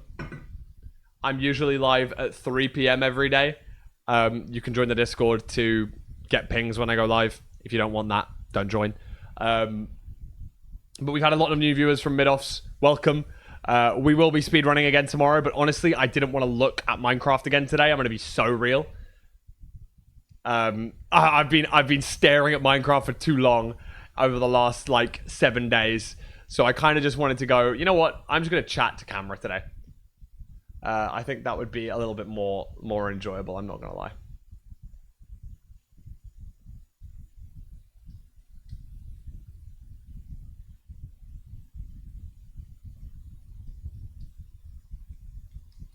How necessary is 20 RD 50 entity distance? The 500 entity distance is required. You can change your render distance after you find out where you're going, basically. The only times you need 500 entity distance are going into the end, finding things in the nether. I would like to keep it on. If you're struggling to get 60 FPS on the pretty bad laptop, make sure you've got all of the other settings turned down first. Your graphics aren't on fancy. Everything clouds are off, shadows are low, things like that. We want to really be looking at those before we start looking at render distance, entity distance. But if you need to, 16 render, 500 entity distance would be better than lower entity distance, if that makes sense. Bumping, as I said earlier. Oh, sorry. I did see that question. I didn't answer it. Why did it take so long for speedrunners to start using bastions in 1.16? The reason is, when we first had... by the way, so long is a little bit of an extension of the truth. It took us 4 months. I believe. It took us 4 months to have one of the first top 5 times use a bastion. I think it was Davey, I want to say, using T-Wag's knowledge of bastions. Either way, the reason is, in our mind, it was faster to get lucky and just get pearls from a trade than it was to worry about a bastion. We also didn't know about quadrants. We also didn't really know about the pie chart. We didn't know about entities. We didn't know how to find the bastions. So there was no point in using them. We did end up learning, if we saw a bastion, there couldn't be a fortress. So usually it was seen as a negative rather than a positive.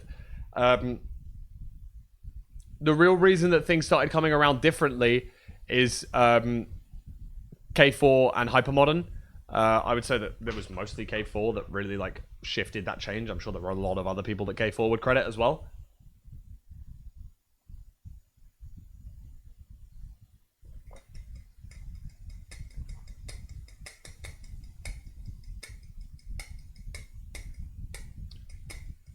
Is there another software than Jingle for Boat Eye? Because Jingle Boat Eye does not work in my laptop. No.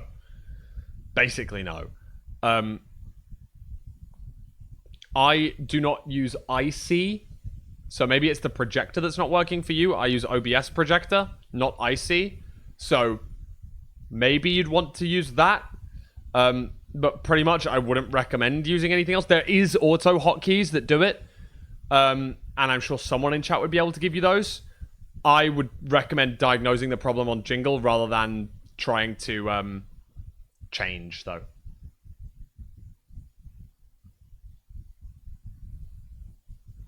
First few months of 1.16 felt very long because of how many things were discovered and a lot of new world records. Yeah, we cut the time down from 26, I want to say, was Nice Twice's world record at the which is the first one I remember, down to 14.56 Corbanos. Nari, thank you for the 5 stream streak. Which do you prefer, the Raptus and Pangy's jokes or my jokes?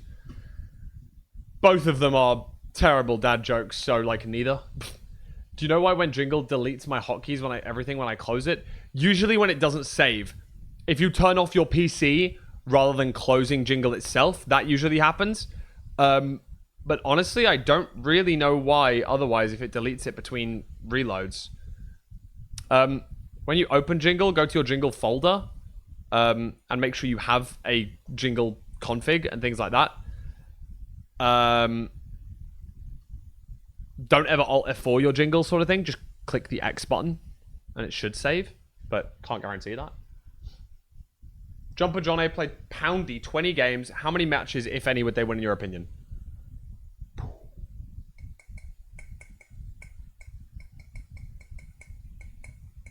Coaches or no? If Jumper played on her own, I would say Poundy wins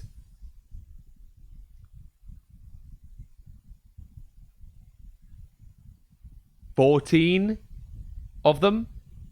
I'm gonna say, if there's no coach, I might say Poundy wins 15 with no coach, and then like 12 if Jumper has a coach. And then I'm saying Johnny beats Poundy over 20 seeds, I think. Is it better to make a PC or buy a pre-made for MCSR? Probably doesn't really matter. I've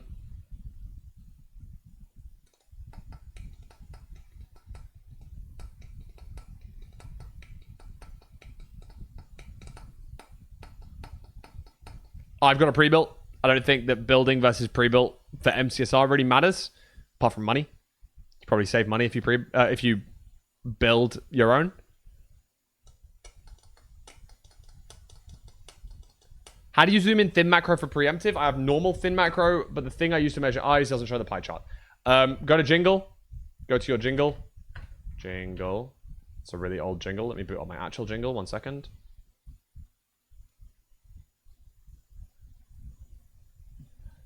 Go to your Jingle. Then you go to your scripts. Your hotkeys. Eye measuring is one, and then thin BT is the other one. That's what people use for their preemptive, not eye measuring. These are two separate ones. Thin BT, I have to resize to this size, 300 wide by 1080 tall, whereas your measuring size is going to be 384 wide by this tall, like 16,000 pixels tall, which is not what the BT is going to be helpful for. Why is it called Jingle? Because it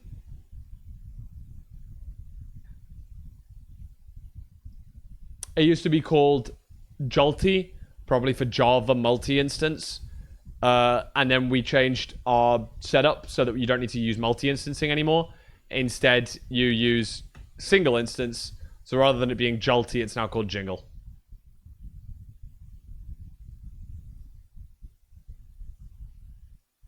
Been speedrunning for like 3 years now, and I'm out of motivation right now. So what would I do to get motivation for MCSR on YouTube? Don't force it. If you don't have the motivation for it, don't do it. I hate to break it to you. Like, people move on. You might just lose the love for it. You might end up finding the love for it again. I was out of motivation for playing poker when I was consistently winning.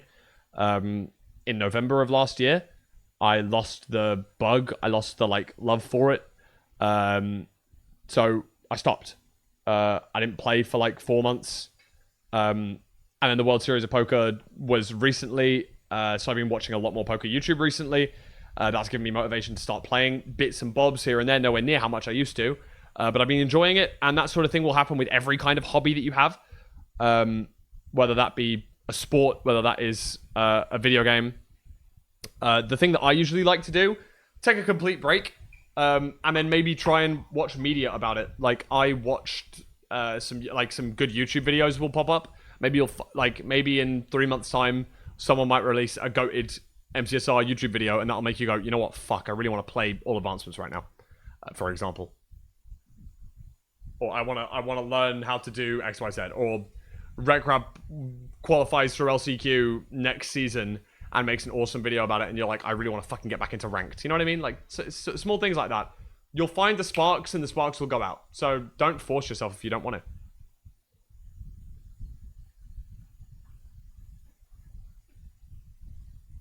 What else did I miss? Nari, I don't mean to be rude when I say that. They're both dad jokes. Dad jokes are always terrible. They still make you laugh. It's fine. Been trying to search for advice because I'm going to start to try speedrunning. And what do you think I should know as a newbie? As a complete newbie, watch Parker's How to Speedrun. Recrap 1 How to Speedrun. Just Google that or YouTube that. There'll be 3 videos, one for Overworld, one for Nether, one for End. They will explain everything from the ground up pretty well. If you need to know more than that, then you're already no longer a newbie. Favorite poker hand? Ace 5 of hearts. That's not your obvious aces, you know what I mean? Ace 5 of hearts is my favorite poker hand. Did you complete your survey? That one's gone over my head. I don't know what you're talking about there, Ant. Sorry. How important is mechanics in speedrunning versus knowledge? At the top level, knowledge doesn't change a lot. But it's mostly mechanics versus decision making. And at the very top level, it's pretty equal. At lower levels, it's mostly mechanics, as we've seen this weekend. Those that are really strong at Minecraft can learn to a better skill than those that have better decision making. For example, I would be confident that if I was coaching Johnny and Jumper, for example, they would both be as skilled as they were with their other coaches. No slander to them. I just think I'm an alright coach. Because they taught a very similar amount of knowledge to each of them. But their mechanics are so much stronger than anyone else in the tournament. They've played enough Minecraft that they have complete comfort going for simple things like movement and, you know, knowledge about inventory and crafting and little things like that, where it's like, you don't have to really teach that. You don't have to teach, oh, you have to build up 3 for a golem. And that allows it to be very simple at the lower level. Mechanics will usually trump the knowledge or decision making. But at the highest level, decision making can be the difference between winning a seed and losing a seed. For example, do I take the upper terrain or the lower terrain? And you actually saw that, for example, in the Barry Harry versus Darapchu match, where Harry took the lower terrain because we built over a lava lake because there was desert temple blocks, whereas Darapchu decided to go up into a wall and tried to dig through, which ended up backfiring because he didn't find the bastion for like 7 minutes. So, you know, I'd like to think that decision making is very important once you're thinking like Emerald. Decision making, you know, everyone's mechanics aren't going to be shit. So you're going to have to make better decisions than your opponent as well. Oh, and when you're, and then I think it gets back to mechanics a little bit, whereby when you're entering like Diamond, it's like, okay, you need to know the mechanics of a 0 cycle. You need to be able to craft quickly. You need to be able to get, you know, those sort of things matter more. And then when you're above that level, everyone's mechanics are already basically at the best of the best. Then it's basically all back to decision making. I think there's different peaks and troughs depending on how good you are.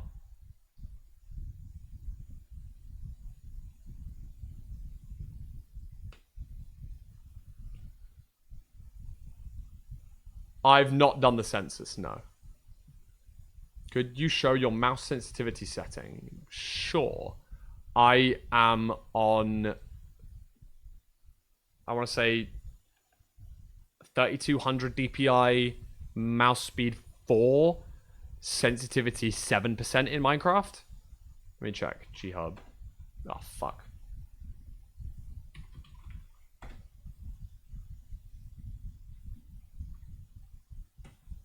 What do you mean 11%? I charged it overnight. You serious? Fuck. It's so annoying. Okay, my DPI is 4800 and my Windows sensitivity is my cursor speed is 4 and my in-game sense is 7%. Oops, sorry. I'm mechanically kind of ass. I think I only reached Diamond with decision making, being able to 0. Yeah, I think I'm the same.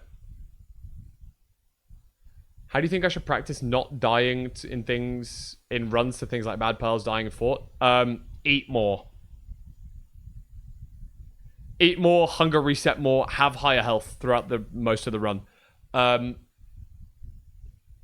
I'm shit at throwing ender pearls. You'll see that quite frequently. I do not have a turtle beam mounted beach mouse. I have the G502. Should I stop using mouse button hotkeys? I think currently 11 billion is doing a lot of work with mouse button with hotkeys, and I think the current consensus is using hotbar mouse keys is bad. Using functional mouse keys, functional hotkeys on your mouse are good. Like your F3, F5, not your hotbar slots.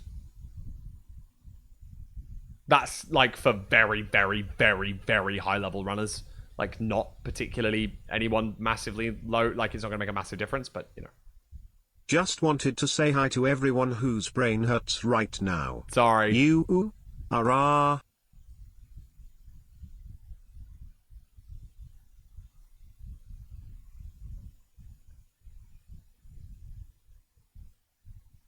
Do you have tips for throwing pearls for 0, especially for back, because it takes like 8 seconds for my pearl to land?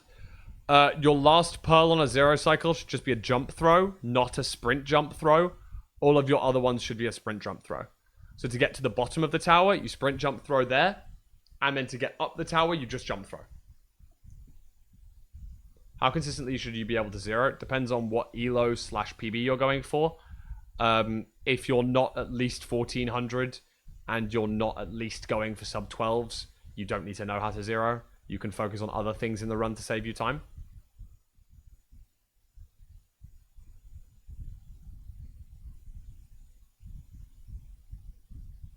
Anything else? Yeah, cool. 1 sword, 2 pickaxe, or 1 pickaxe, 2 sword? 1 axe, 2 pickaxe, 3 shovel, 3 flint and steel. We will not be doing sword. I'm not a sword fan. I just started speedrunning and I downloaded MCSR ranked. I wonder if there's any practice maps so I can get into practice routing, etc. Also, the calculator for the stronghold. Any suggestion? What's the best way to start? Here you go. Go to metafy.gg. Find Curryway's community. metafy.gg/Curryway. Here, you will see Ultimate Minecraft Speedrun Guide. Click View Guide. It is free. You don't have to buy it. It does go through a purchase process, but it's like a set your own price. You can put in $0 and like go straight in. You just have to make an account. Basically, there's a setup and introduction. This will have your launchers, your mod checks to make sure the mods are correct. MCSR practice map, which has most of the practice maps conglomerated into one, and then also mini practice kit for when you want to do it in random seeds. You've also got Ninja Rainbot here and Jingle. Ninja Rainbot is the calculator. Jingle is the thing that has all of our macros incorporated into it. This guide has a bunch of walkthrough and also videos to help you set everything up like that.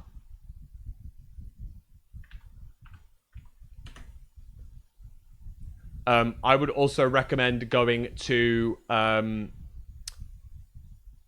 you can search up GitHub map check, and that will download all of the most up-to-date Minecraft speedrunning related maps separately if you don't want to have the MCSR practice map that has all of them in one. My shoveling bar hater. I know that it's right, but my bar doesn't have space for it. And I know that I had an argument, not an argument, had a debate with some HPGers. I think that for RSG, it's bad to have shoveling bar. I think in ranked, I guess it's better on average to have shoveling bar. But I still think for top speed, shoveling bar is bad. And I know people don't agree with me for that. And people will give me lots of reasons for that. That's very valid. But I think for RSG, if you're only resetting for PBs or world records, you're not going to be using a shovel after the flint. So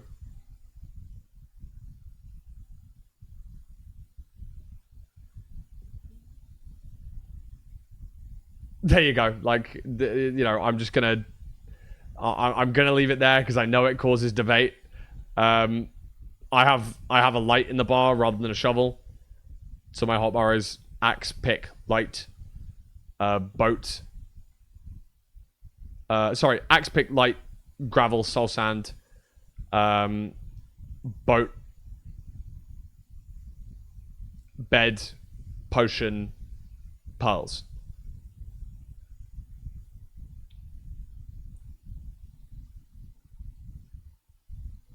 Would you say map check or people practice? Well, map check and yeah, MPK is probably better than people practice, so I would recommend that over people practice right now. I didn't know that people practice wasn't being actively updated, but I found that out today. So yeah, I'd recommend MPK instead. MPK basically gives you a creative hotbar. You know how you can save creative hotbars? You can actually drag and drop creative hotbars in as a file, as a .nbt file. Meaning that you can load your hotbar and it comes preloaded with a bunch of basically command blocks that you place in the world. Well, you actually throw out a barrel and then place a command block, and it will teleport you to a different part of the run with a certain inventory on a new random seed, which is really cool.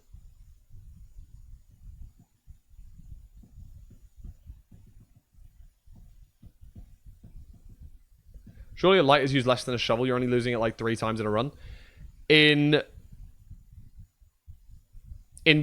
top speed runs, you use a shovel in the overworld to get your gravel. Then you don't use it again. That's it. So by the time I'm leaving the bastion, my shovel is in my inventory. But sorry. I know that people think it's wrong, and I understand if people think it's wrong. I don't want to be spreading propaganda. I understand that. You do you. My flint and steel is on my bar because my flint and steel is on my bar. And I know people have like if you have your book open, you can use flint and steel in the top left inventory slot. So when you open, instant switch, blah, blah, blah. Whoa. Jesus. Frighten the life out of me.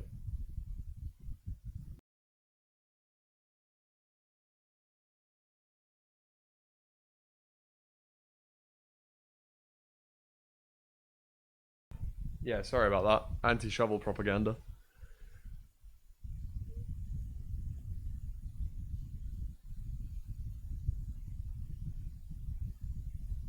Are you real? No, sorry.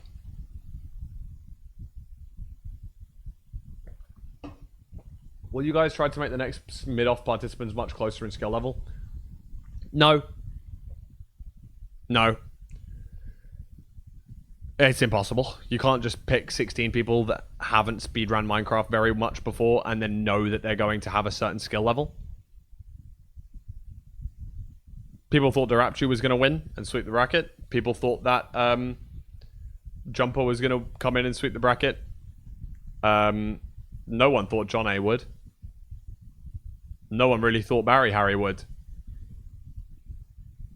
The skill level comes from inherent mechanics, which is very difficult to just judge. And also coaching, time, and learning, and things like that. But it's how it is.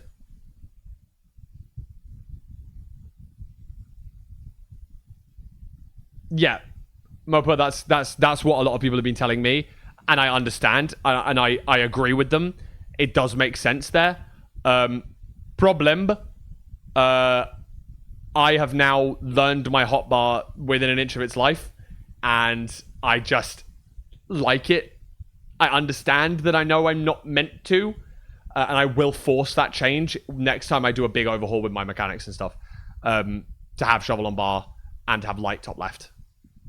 I hope for a bracket reset from next mid-offs. Me too. I left a long feedback yesterday. I think I'm the only person to have done so. No. More people have since. But for what it's worth, I left a long feedback in the feedback channel. Lots of positive improvements for next season.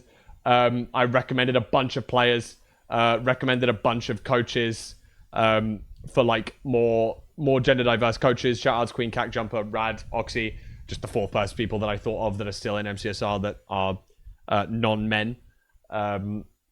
Also, obviously, the 8 of us would definitely do it again, I'm sure.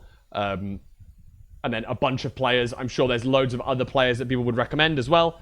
But yeah, positive and negatives. The most important thing for me, bracket reset. I think that needs to happen, or at least some sort of benefit for the winner of the winners finals. I'm a huge bracket reset hater. That's fine, but if you win upper bracket, you need to have a benefit going into the grand finals. Maybe you take a seed advantage. Maybe it's a best of 5 and Johnny starts 1-0 up. Like, the current format did not give Johnny an advantage in any case of the word. So I think it was a bad thing. Obviously, you could have said there's a best of 1 and then a bracket reset and it's another best of 1 and Jumper would have won anyway, and there you go. Or you could say it's a best of 3 and Johnny has a 1 seed advantage and Jumper would have won anyway, and there you go. But that needs to be known. So I would say that's arguably the biggest thing, that, in my opinion, from a coach's point of view, that went wrong with mid-offs. I want there to be... I know it's a for-fun tournament, and no one really cares who wins and loses, like, in the grand scheme of things. But if we're going to make it a double elim bracket, make it a double elim bracket the whole way through. You know what I mean? Yeah, definitely Mopa. I agreed. It is Mopa Zog? Am I saying that right? I have no fucking idea how to say your name. Sorry. My fault.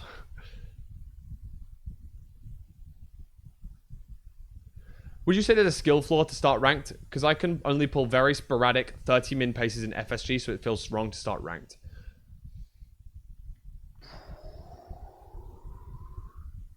No? Yes, a little bit. Not really, a little bit. Ideally, you know how to enter the nether. Ideally, you know how to find the structures. Ideally, you know what the structures are and where the gold blocks are. That's what you really need to know, I think. Bracket reset feels too harsh on loser's bracket winner. I disagree fully with that because they already lost because they're in loser's bracket. In my mind, both Johnny and Jumper lost one game in mid-offs, but Jumper won the tournament. So, if you want to look at it seed-wise, then obviously Johnny lost 2 seeds, Jumper lost 1. So, Jumper should win. But in that case, Johnny should start with a 1 seed advantage in the BO3.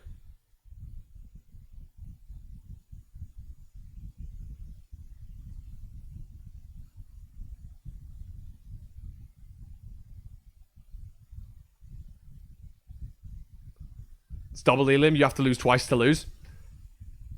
He didn't. That's the thing. So, that's why I disagree with the format. It's not my tournament. I've given the feedback. We'll stop that discussion there because I really don't want to seem like I'm hating on mid-offs or anything, or hating on any of the runners or anything. The Jumper was the deserved winner. She played everything perfectly. She was insanely consistent. Something that I cannot say for John A at all. And she and Curry were the deserved winners of the tournament. I don't want to get it twisted. For next time, I would hope that there would be a bracket reset. Done. Let's leave it there. I don't want there to be a I don't want there to be any twisting in my words there. That's all. Let me just make that blatantly clear. Is Jumper going to be in the next one, or is it going to be new people? Oh, no. My presumption is it'll be 16 new players. Or maybe like 13 new players, and then maybe 3 of the... If the losers want to continue, I think someone like Bad Boy Halo, Dandelion Ryans, those two definitely, I think they haven't improved enough this week to put them out of contention for next time. But I don't think they want to be done with Minecraft speedrunning. Someone like Ryan Higa probably won't want to speedrun ever again. Fine. But I know Bad Boy Halo wants to continue speedrunning. And I think Dandelion Ryans wants to learn how to speedrun. So those two should definitely be invited back in my mind. But, you know, it's a complete spectrum, right? And if you never want to speedrun again, don't. But there's also people that are now too good to be in mid-offs, right? All of the top 3, never going to get invited back. I just can't see that ever happening. Darapchu never going to get invited back. You know what I mean? Like, there are people that are far too good for the tournament now. So, there you go. Did Ryan Higa have a bad time? Yeah.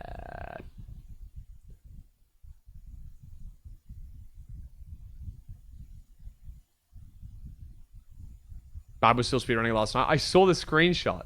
I saw that screenshot.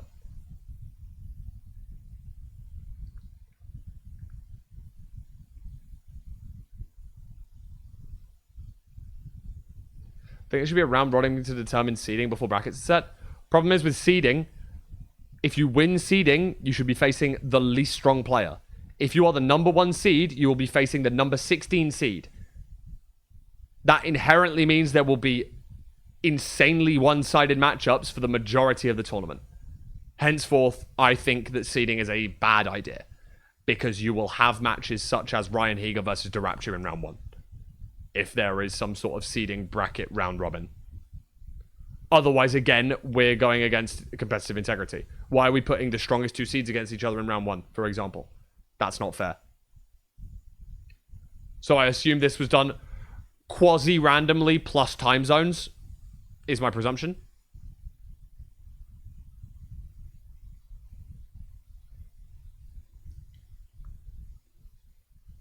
Midoff continues for like 2 seasons. Maybe we could see a player become a coach. I think Jumper as a coach would be really funny. And I think Minute as a player would be really funny.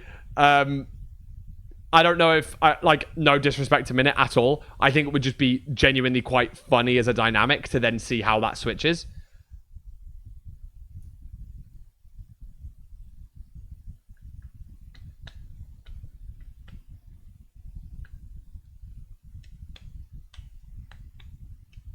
Darapchu as a coach could work. Darapchu being coached by Kyle F, he didn't get coached, really. And actively went against some of Kyle's comms, which I thought was quite funny. Because the overconfidence of Darapchu kind of came back to bite him once or twice. No hate to Darapchu, obviously. He's a very good player. But you know what I mean.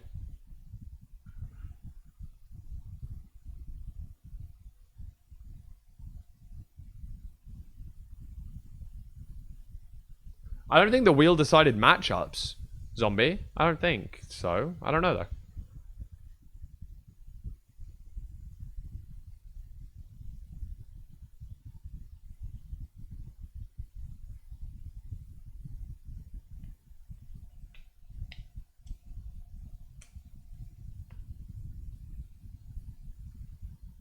Yeah, exactly, Andronicus. I agree.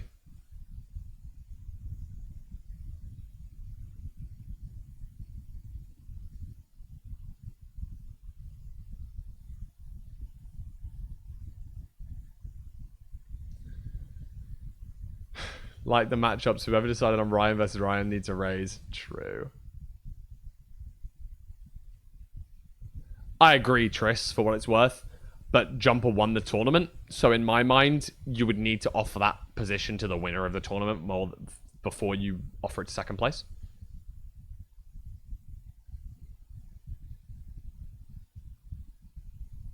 Just the order people were bid on? Really? It was bid order. Oh my god, I didn't even notice that. Really? No, was it? No, they did change that. They definitely changed that because Woogie was done like second or something, or third. And he was bottom half of the bracket.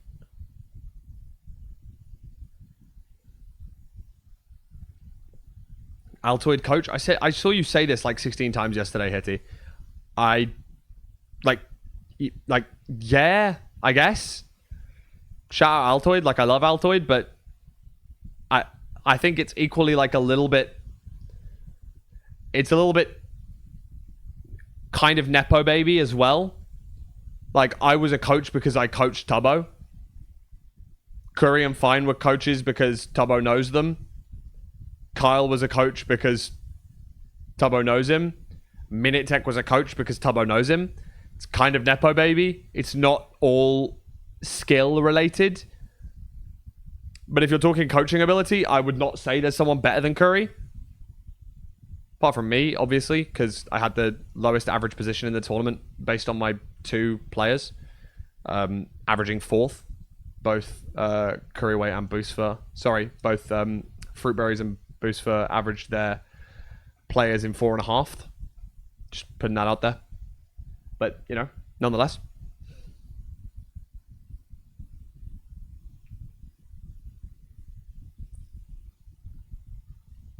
Just thought I'd drop that little nugget of information. Having a runner finish in 3rd and 5th.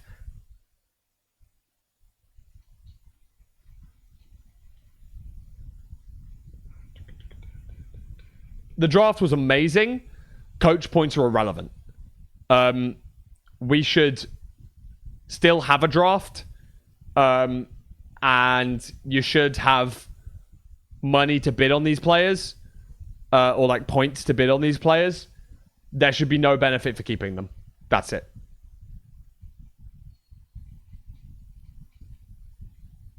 That's my opinion.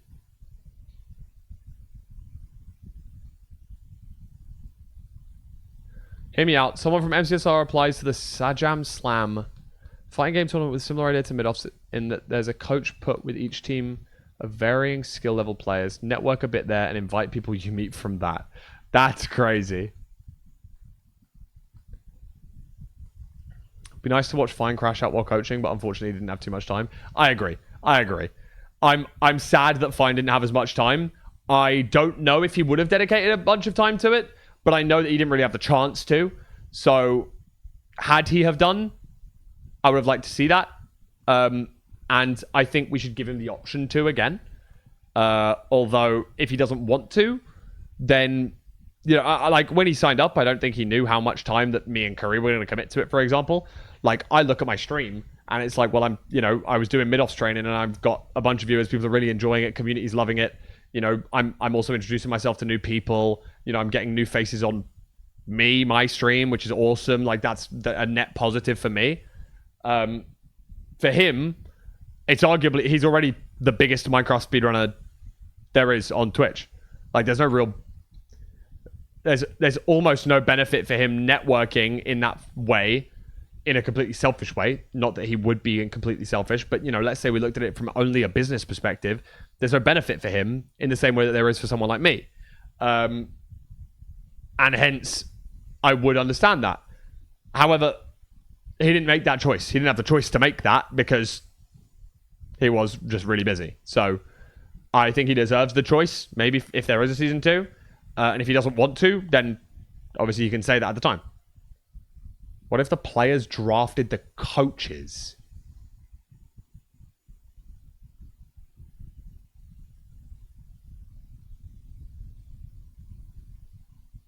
Wait a minute.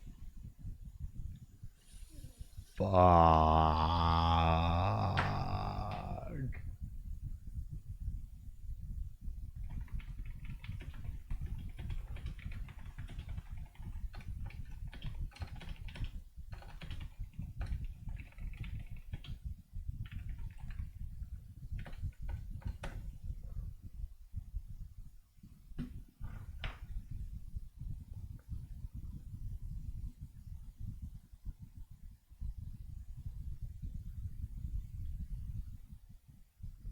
Wait.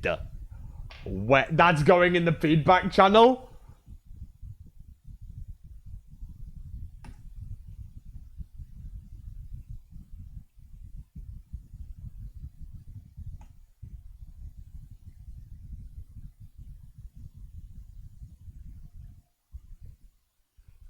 Mid-offs 2 coming to a cinema near you. Type beat, bro. Also, you might have cooked there, bro. You might have cooked there. Holy shit.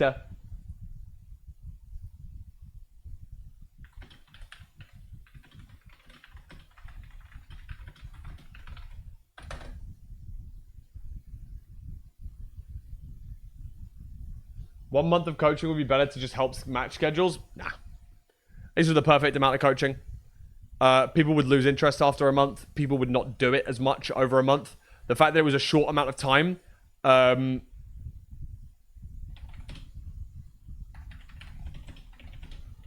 Parkinson's law. Parkinson's law is a concept that suggests work will always fill the time allotted for its completion. This means that if you give yourself a week to complete a task that you could realistically do in a day, it will likely take you the full week. If you give yourself a month to teach a Minecraft speedrunner how to speedrun Minecraft, you will take that whole month. If you give yourself a week to do that, you will take a week. That's the point. everyone got to a good enough degree.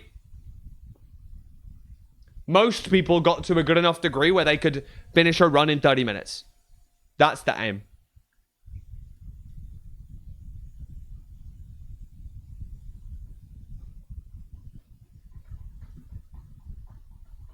So personally, I would say no. I would say a week of coaching was good. Maybe we're talking like one extra day. Maybe we're doing the draft on the Saturday and the tournament doesn't start on Friday, it starts on Saturday. It's just a 2-day tournament next time. You know what I mean? Yo, Jalen, W800 trophies in Match Masters. You might be the GOAT.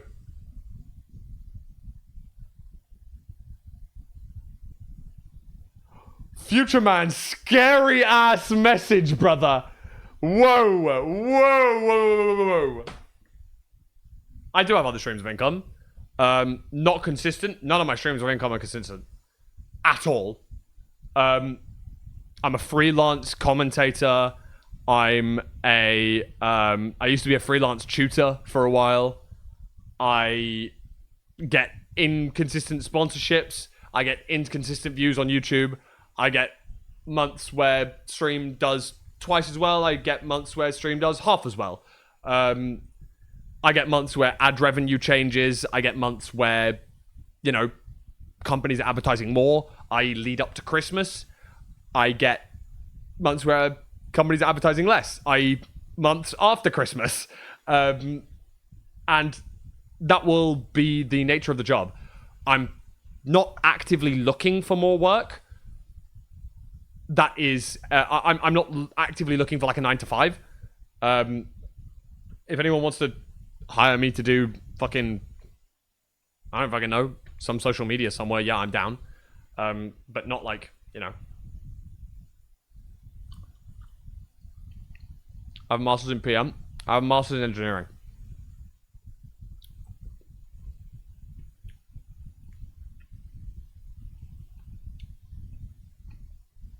Seems like you need a plan B kind of job. I have a plan B kind of degree. If I'm not going to big myself up too much. I have a 2-1 from Oxford University.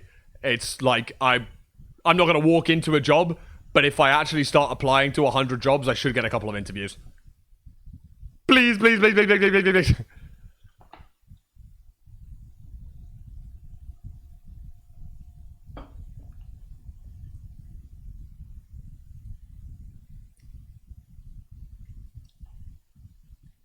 Why are you watching me? Look, no. It's a W. It's a W, Jalen. It's a W. It's a W. It's a W. I promise. But yeah, no, my income comes from a load of different sources. But being honest, my expenses are so low living at home that I'm not really looking for anything at the moment. But just like Billy Joel is saying in the background, I'm moving out, hopefully, sometime soon. I want to move out. Like, I don't live with my significant other, so kind of sucks. I'd like to. But it's not number 1 on my priorities list yet, so, you know. It's my favorite number. 21. I think. Hi, mate. Have you got a portfolio? Yeah, look at all these melons we farmed in a week. Truth nuke, mate. Fucking truth nuke. Truth nuclear weapon, mate. Curry would rather come here. That is true.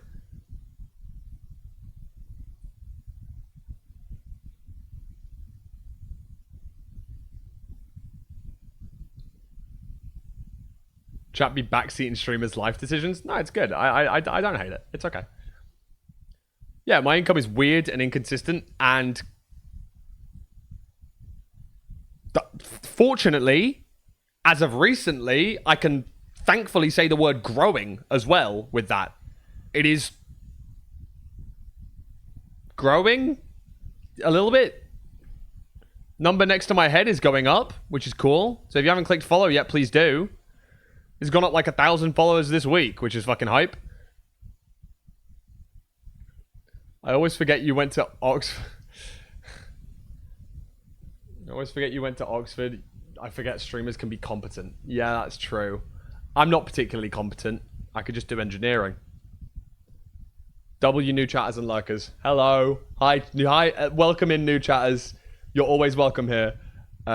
Also, my new lurkers, my old lurkers, we love you.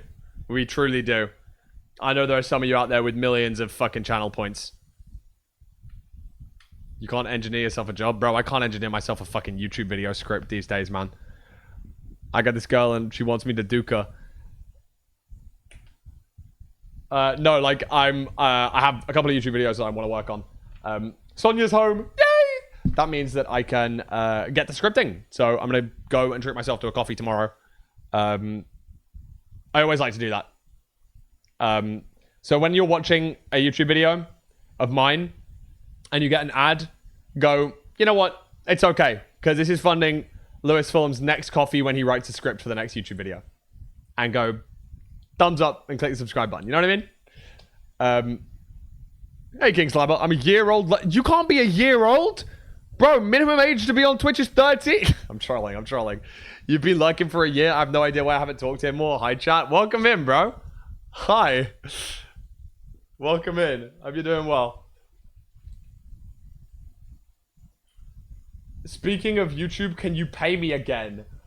Fuck. Okay, Cressa, we'll get some more thumbnails in the works, okay? True, that is true. It is nice to yap, but also I know my lurkers are my lurkers. No pressure. No pressure. We love you either way, bro. Let me go on W Place. I want to have a look at W Place real quick.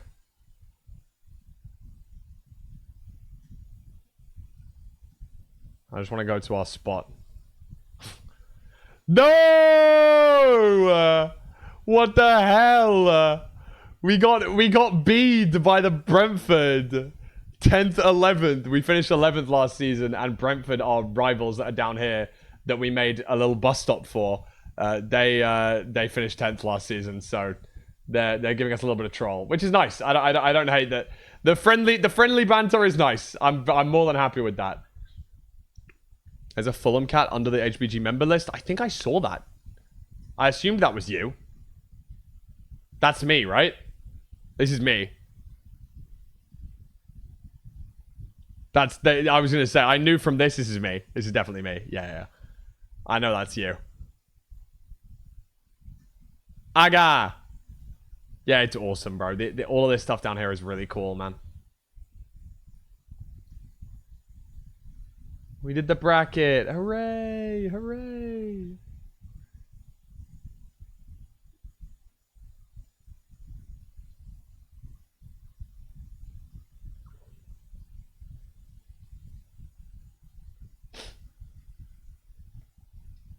Did you see yourself in the streamer wall in Brighton?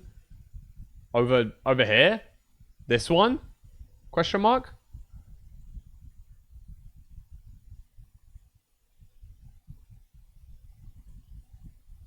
Oh my god, I'm standing next to Miku. I assume this one's gonna be Kambam. Have we worked more on Harry? Oh my god, wow, Harry's space has been overtaken just by London. There used to be a big disconnect here. Oh, they made a Crystal Palace flag. That's cool. Lots of average Harry stuff. Yo, it's very good. Oh my god. Fire emoji.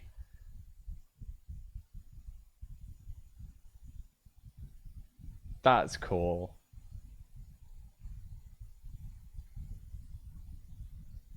Lots of EFOs. Where was like that massive EFO? Anyway, I'm done with W Plays. Was there an Oshawott? I didn't even see it. Am I stupid?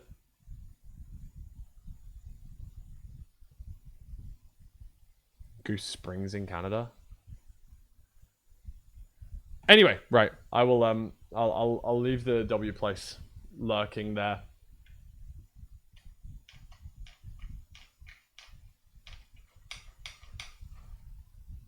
Chat, I've been playing Match Masters on my fucking phone. I've been playing so much of this stupid ass game, bro. I've been grinding the fuck out of it. Just because of these stupid gift cards you can get on GrabTap. I guess hashtag ad. I am kind of affiliate for that, so like, you know, hashtag ad. I guess I'll say that. but I don't really care. I have just been playing it a lot. I'm growing my I've been grinding this shit. Look at my trophies. Bro, load. Focus. Bro, focus. There we go. Yeah, dog. I've been kind of grinding. I got 2,800 trophies. Lauren's been grinding more. She's been playing for like a week. And she's got fucking 24,000. Bro, she got 24,000 trophies. She's got fucking... I think she's made $170 worth of gift cards. It's fucking unreal. She's just insane. Genuinely, it's just unreal. I dare you to create a private room in Match Masters right now? Dude, I don't know how to... I don't even think I've unlocked private rooms yet, bro. The hell? I don't even know how to do that. I haven't done that before. Is Lauren going to get the handwritten letter? Lauren has a different offer. If Lauren gets to 60,000 trophies, I'm taking her to Malaga in April. So, that's her offer.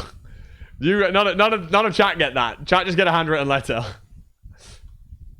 Not a regular viewer. Who's Lauren? Lauren's my long-term girlfriend. She does not stream. No. I knew her long before I started streaming, which is quite nice because having to start a conversation saying, "Oh yeah, I speedrun Minecraft for a living," probably not ideal. I'm gonna be honest. Probably not what I'd put in my Hinge profile. You know what I mean? Why can't I fit check? Oh, we did that earlier. Sorry. I'm in the 92-93 England kit. Nike tracksuit bottoms. That's the fit. I mean, you don't have to start it like that. Yeah, but you have to bring it up at some point. And like, when the hell do you do that? When the hell do you do that? It's not tax season, so I have no work. Oh shit, accountant? Are you UK based? Can you do my taxes for me? It's month start. It's not even month end. It's not even nowhere near year end. Bro, you got so much time. Do my fucking taxes, please, please, please. Trolling.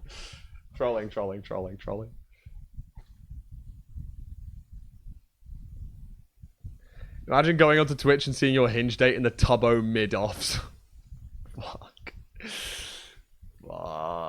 At tax jokes. True. Tax jokes, my goat. Yeah, man. Like, I've just been playing it a lot recently. I explained to some other friends, like some like non-stream friends, that I basically bought my whole dartboard setup by playing fucking mobile games on my phone to get gift cards, and then like a few of my like outside friends have been doing it as well.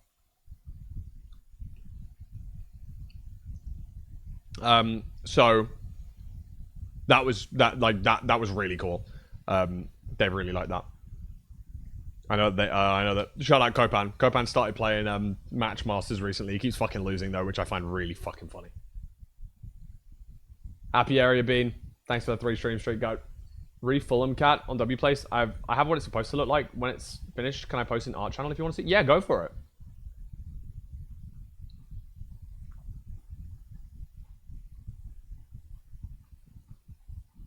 Steve, you saw, we explained it earlier on in the VOD. I don't know if you want to go back and watch it, but yes, it is the angle. The angle specifically, that's why we measure it pixel perfect, so that it's a direct angle, because the eyeball will point directly towards the chunk, and specifically chunk coordinates 8-8 in the chunk of the starter staircase. So pretty much that angle will directly cross over a bunch of chunk lines, but it'll only cross over a few of them that are close to 8-8, and as long as we measured it pixel perfect, it will only cross over 1, maybe sometimes it'll cross over like 10 if you've got like an angle of 45 degrees exactly or something.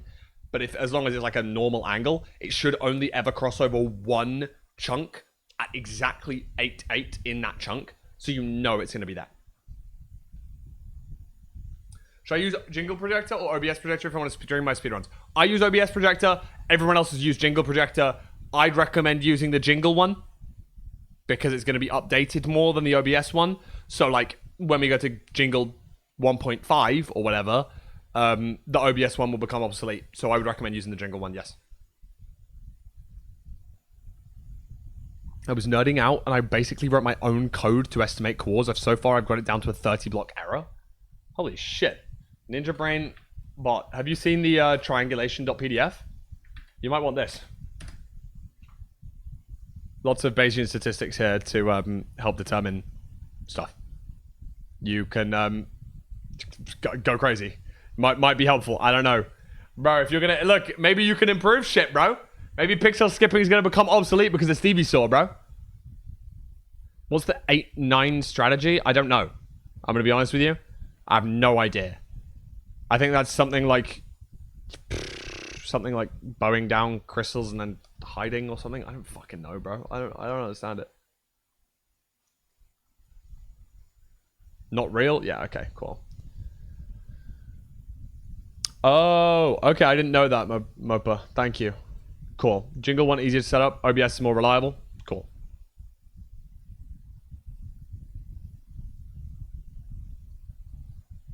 Oh, I have no idea how to do the E number thing either. Fuck. Yeah, no, I'm clueless with all that shit. Sorry. My OBS is ugly as hell.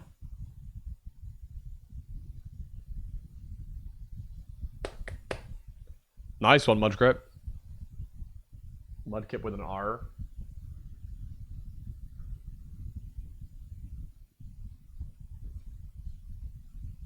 I wanna take you away. I just can't refuse it. Oh, was? No! Fuck, man. Shit, man. Fuck. Bro, I'm missing a really important stream that I want to be watching. Fuck. Good friend of mine is doing very well in a poker tournament and I want to watch, but we'll wait. Do I still hang out with college mates? Hardly seen them in a year, and ironically, I'm seeing most of them on Sunday. So, no. But weirdly, also right now, yes. Like, very, very inconsistently. I probably haven't seen them in 9 months. And I'm literally seeing them this weekend. So, weird time to answer the question. I could answer yes or no, interestingly. Quite funny. It's a bit of a sticky one still. Bomber, thank you very much for the tier 1 goat. Hope you're doing well.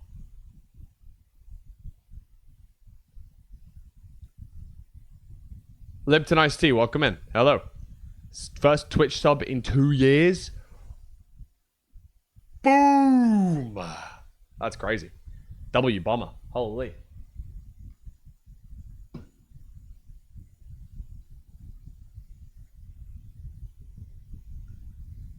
You'll never guess who slid into my DMs last night saying this.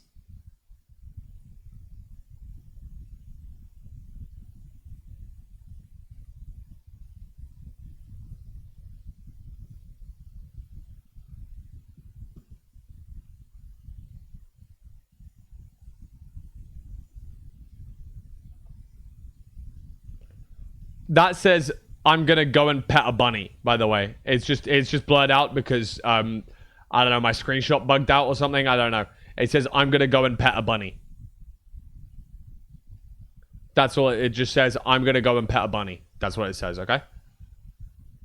Anyway. I'm not actually gonna leak who that is, just in case they don't want anyone else to know. So. But, cool friend, of which you might know. W streamer, so. Why are you still on Windows 10?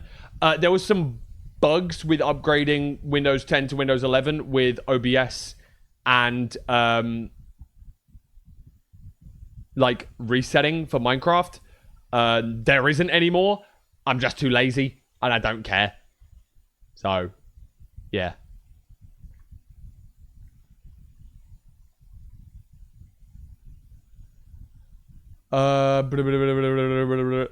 Sapnap, for fuck's sake. Surprisingly, no. I used to use Windows 7 That PC down there still has Windows 7, my old one. They need Windows notification streamer mode, bro. If they added that, I'd upgrade to Windows 11 right now, bro. Right now. Right the freak now. Oh, bro, I want to play fucking Matchmasters, man. I'm literally locking back in. Yo, Peter, how many trophies you at, bro?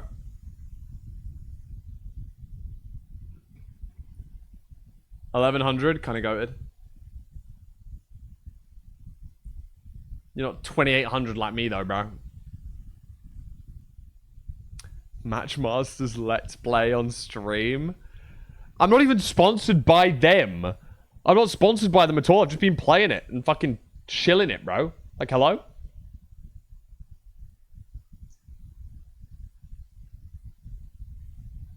Yeah, I don't like that they're stopping support for it, but it's okay.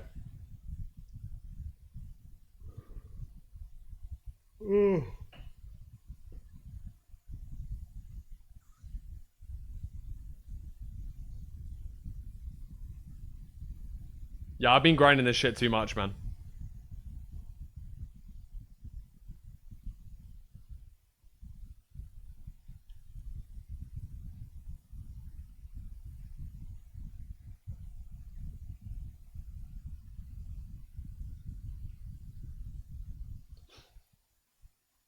Matchmasters tourney, I'm so down. Dude, how the fuck did that tweet get so many likes? Hello? The hell? Guys, who the fuck came from Twitter? Which of you guys came from X.com, the everything app? I just tweeted that I was live. It's got fucking 300 likes. What? Hello? Hello? I don't even usually tweet that I'm live. I usually just, like, post it to Discord and then click the go live button. Damn, maybe I need to tweet more. Shit. Maybe I should tweet more. But yeah, like I say, no stupid questions. Today only. Exclusive offer. Ask a question. Hopefully you get it answered.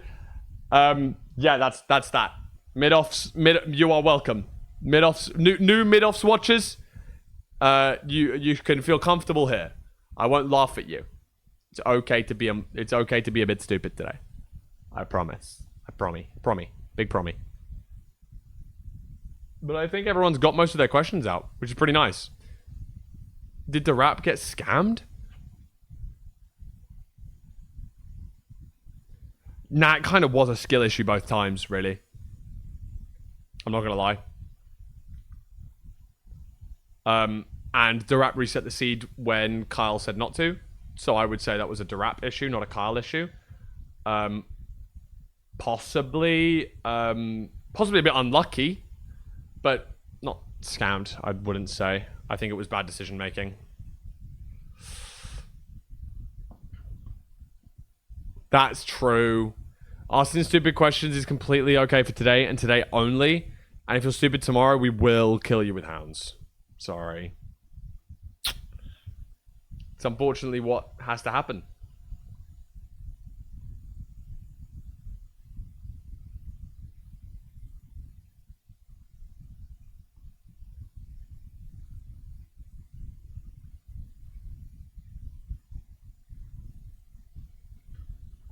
Did you like that the seeds were worse than regular playoff seeds? No. No, not at all. One of my feedback points was that the day 2 seeds were terrible and they need to be changed. Because there is no way in 5 days I'm thinking it's important to teach my students how to deal with lava housing. They should not have lava housing in the tournament. That's not fair. It's not fair at all. Because that's not something you can coach. Really? It's just going to come down to, again, raw mechanics more than it is anything else. They were a little bit worse. Specifically, the day 2 seeds were kind of fucking ass.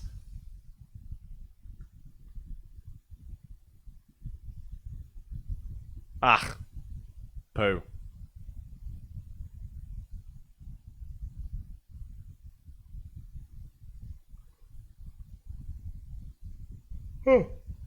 How do I change F3 keybind to the side mouse button? You just need to get your mouse software. So because I have a Logitech mouse, I use Logitech G Hub. But basically, whatever mouse software you have, or whatever mouse brand you have, search up if there's some mouse software for it, and they'll usually let you change the hotkeys of like these buttons on the mouse. You know what I mean?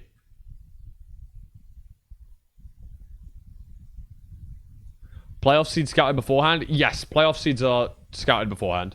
So were these, I think.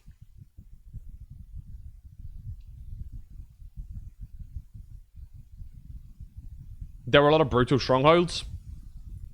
Skill issue. Skill issue. Skill issue. Coach skill issue. Oh, Woogie was running around that stronghold for 8 minutes. Well, me and fucking Harry were running around it for like 1.5 minutes, and then we found it, and we fucking died in the portal room, came all the way back, and ran the whole seed again, and still won. W Fulham, W Coach, W Harry, W Student. Sorry. How hard is it to learn Bastions if your memory sucks? Fucking easy, bro. Everything is building blocks. You start at the very bottom. Where the fuck's the gold blocks? You find that out. Then you learn, oh, how do I run through here to get the piglins in the hole? And then from there on, everything's just a little bit improvement, right? At the end of the day, when you know where the gold blocks are, you've done all of the memory work. Everything else is just consistency and repetition. And it's really fucking easy to remember.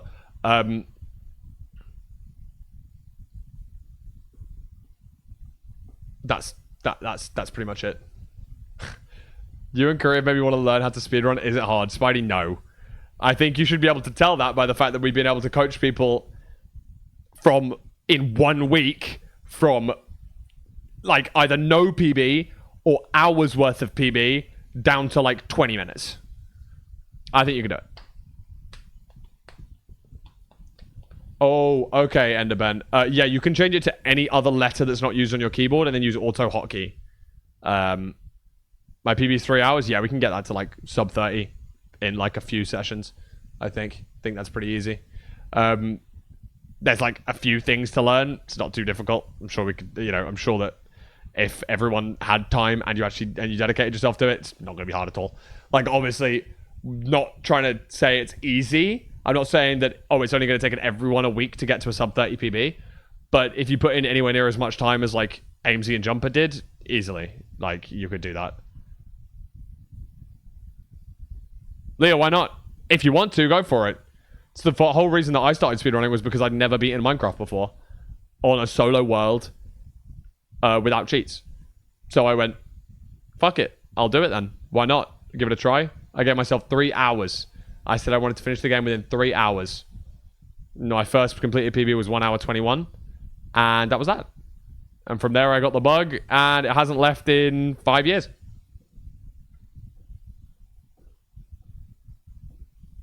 Serial killer, you should see the fact that mid-offs, most of the time, the issues were in the stronghold in the end because most runners learned their bastions and then weren't drilled into how important the perch is going to be.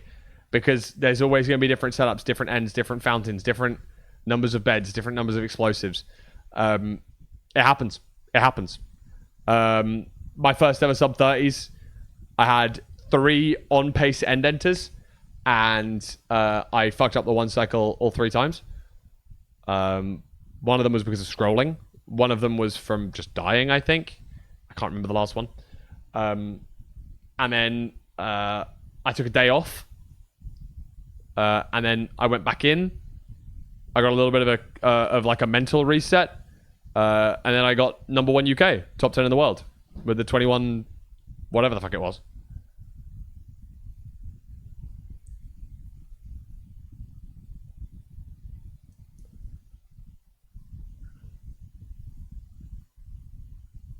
Yeah, that was like my story of speedrunning initially.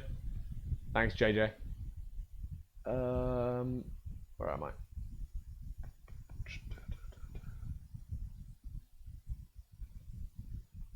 I need to pee, Loki. I kind of need to pee. Wait, Akko's live? Oh my god. Wow. Hashtag awesome burger. Hashtag awesome burger. That's cool. I love that guy. Oh, shut up, man. I need to go use the bathroom and Curry's not here? What the freak, man?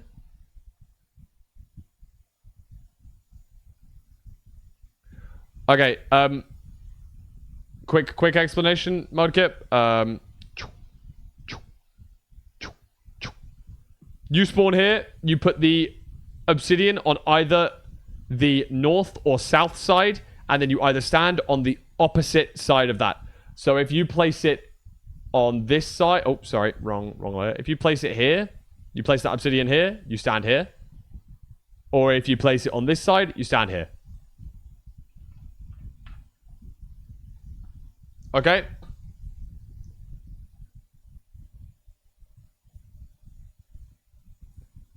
That's that. That's your tutorial right there. Who the hell else can I watch then? Why the heck is Corey not playing Minecraft, bro?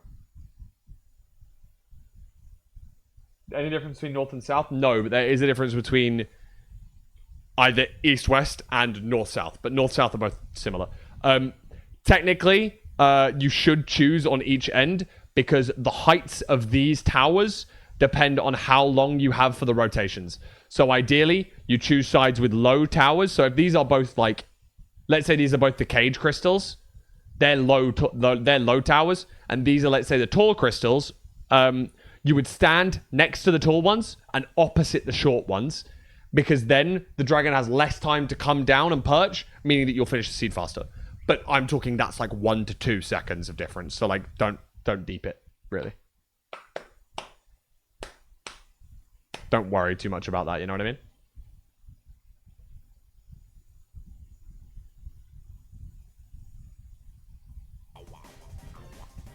Bang. Okay. Jonathan, thank you for the gifted. Okay, I'm I peeing. don't know why I'm not like super hungry yet. Usually I would have had a snack like way before this. Jonathan 1000 S gifted a What the hell? Bro, bad screenshot for Curryway. I'm such a scheduled person. Like, it's actually ridiculous that I'm ooh, not stream hungry streak. now. Yay! I kind of am Yay, hungry. stream No, streak. I just It's felt behind my myself face, getting sorry. hungry. I'm gonna go get food. Guys, guess what you're gonna see again? Oh, I have to switch it on here too? Are we trolling? Wait, hold on. Let me grab a snack quick and then we're gonna lock it in. Are we trolling?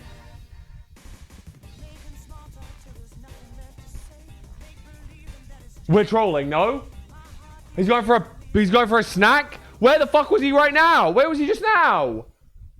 What the hell? What the hell-y?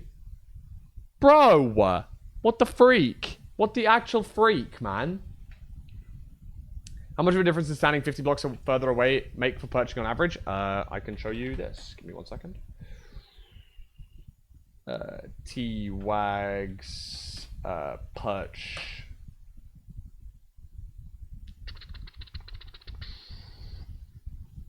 Hey everyone, this is part 2 of a speedrunner's guide to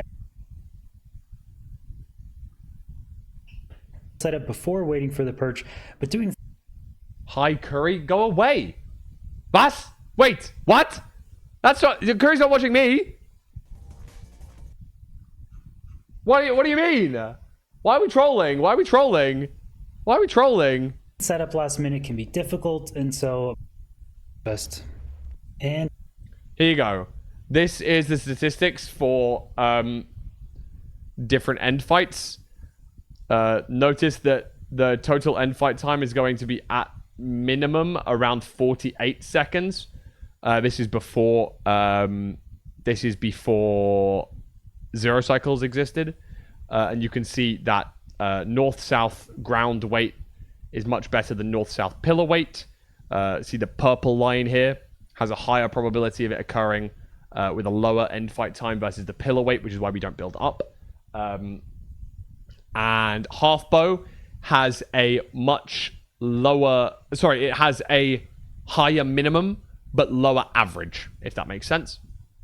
Does that, hopefully this graph makes sense to you guys.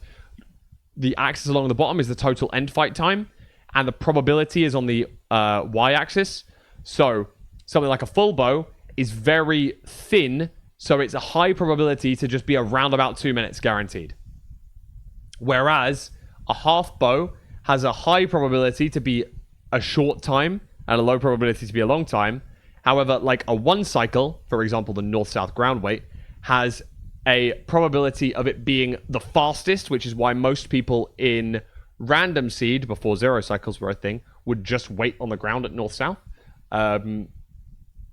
But it obviously has a higher probability of also being super long, if that makes sense.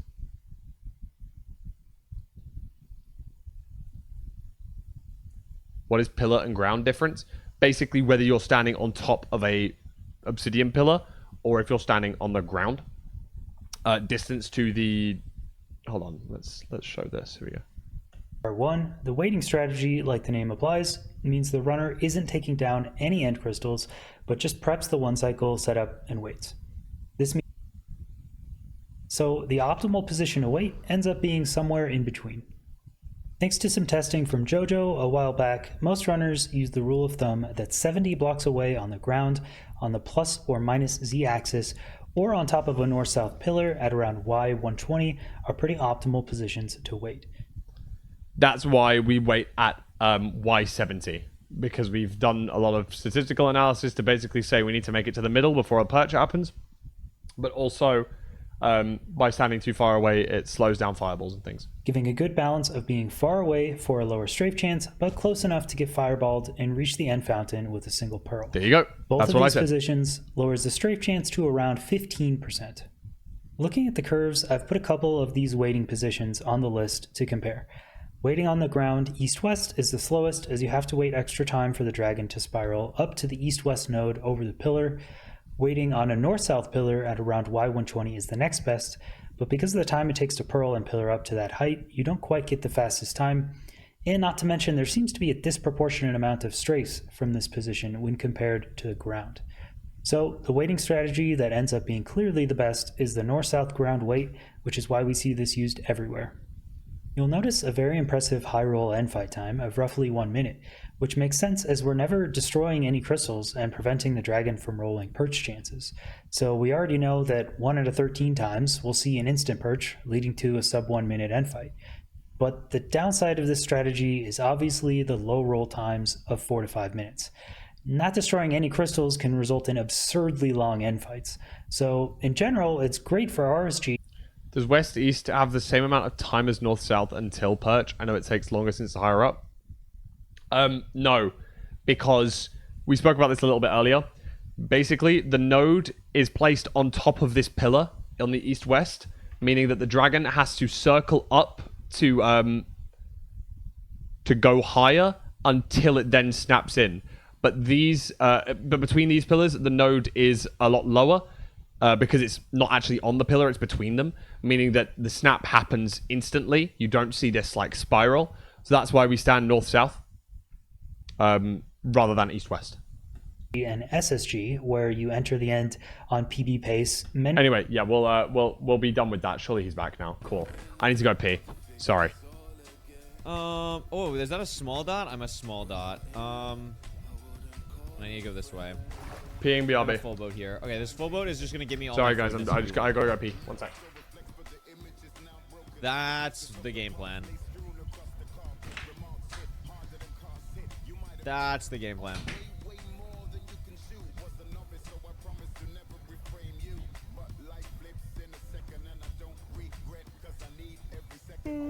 Is she real? Okay. Okay. Is family friendly tag off for a reason? Probably just from mid-offs.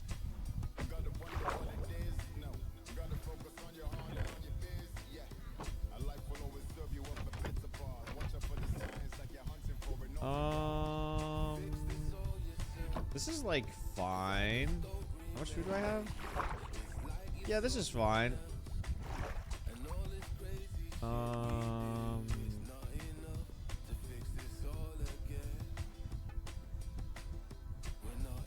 2, 3, this. Boom.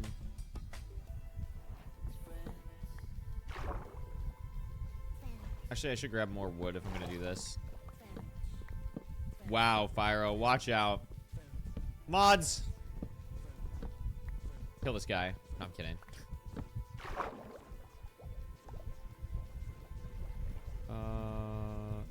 This. Okay, let's go. No, you can't random time on fire. I'm sorry.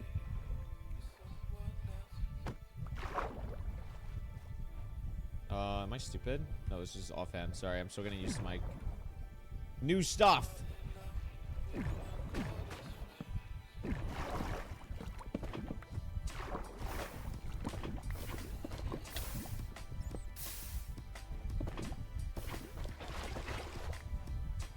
Oh, I'm missing an item. I'm missing an item. Little silly goose. Thanks. Okay. Not poison.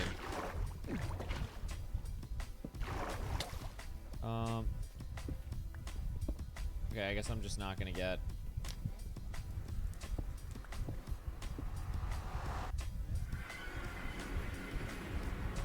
Divine? Not even close to divine. I don't know what I'm saying.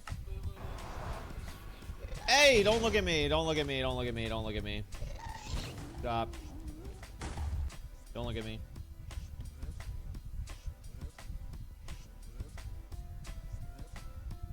Why don't I like looting NCDs? I just find shulkers really annoying. Somewhere that way.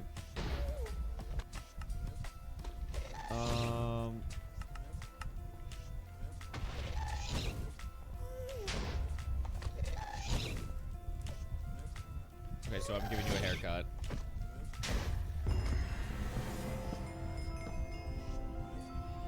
Of course you're behind me, bro. I gotta go like 20 chunks this way, and then my fort is 15 chunks the other way. Okay. Whatever. Whatever.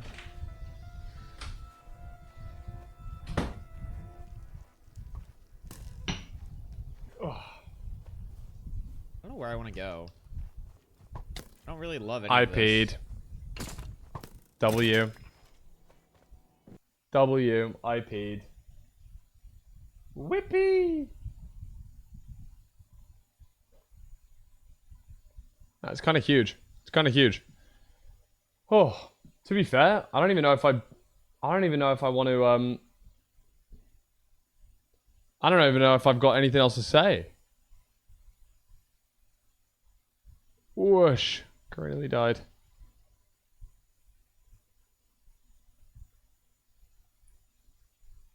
I don't know, man. I'm in that weird limbo of like, I don't want to start doing any runs today.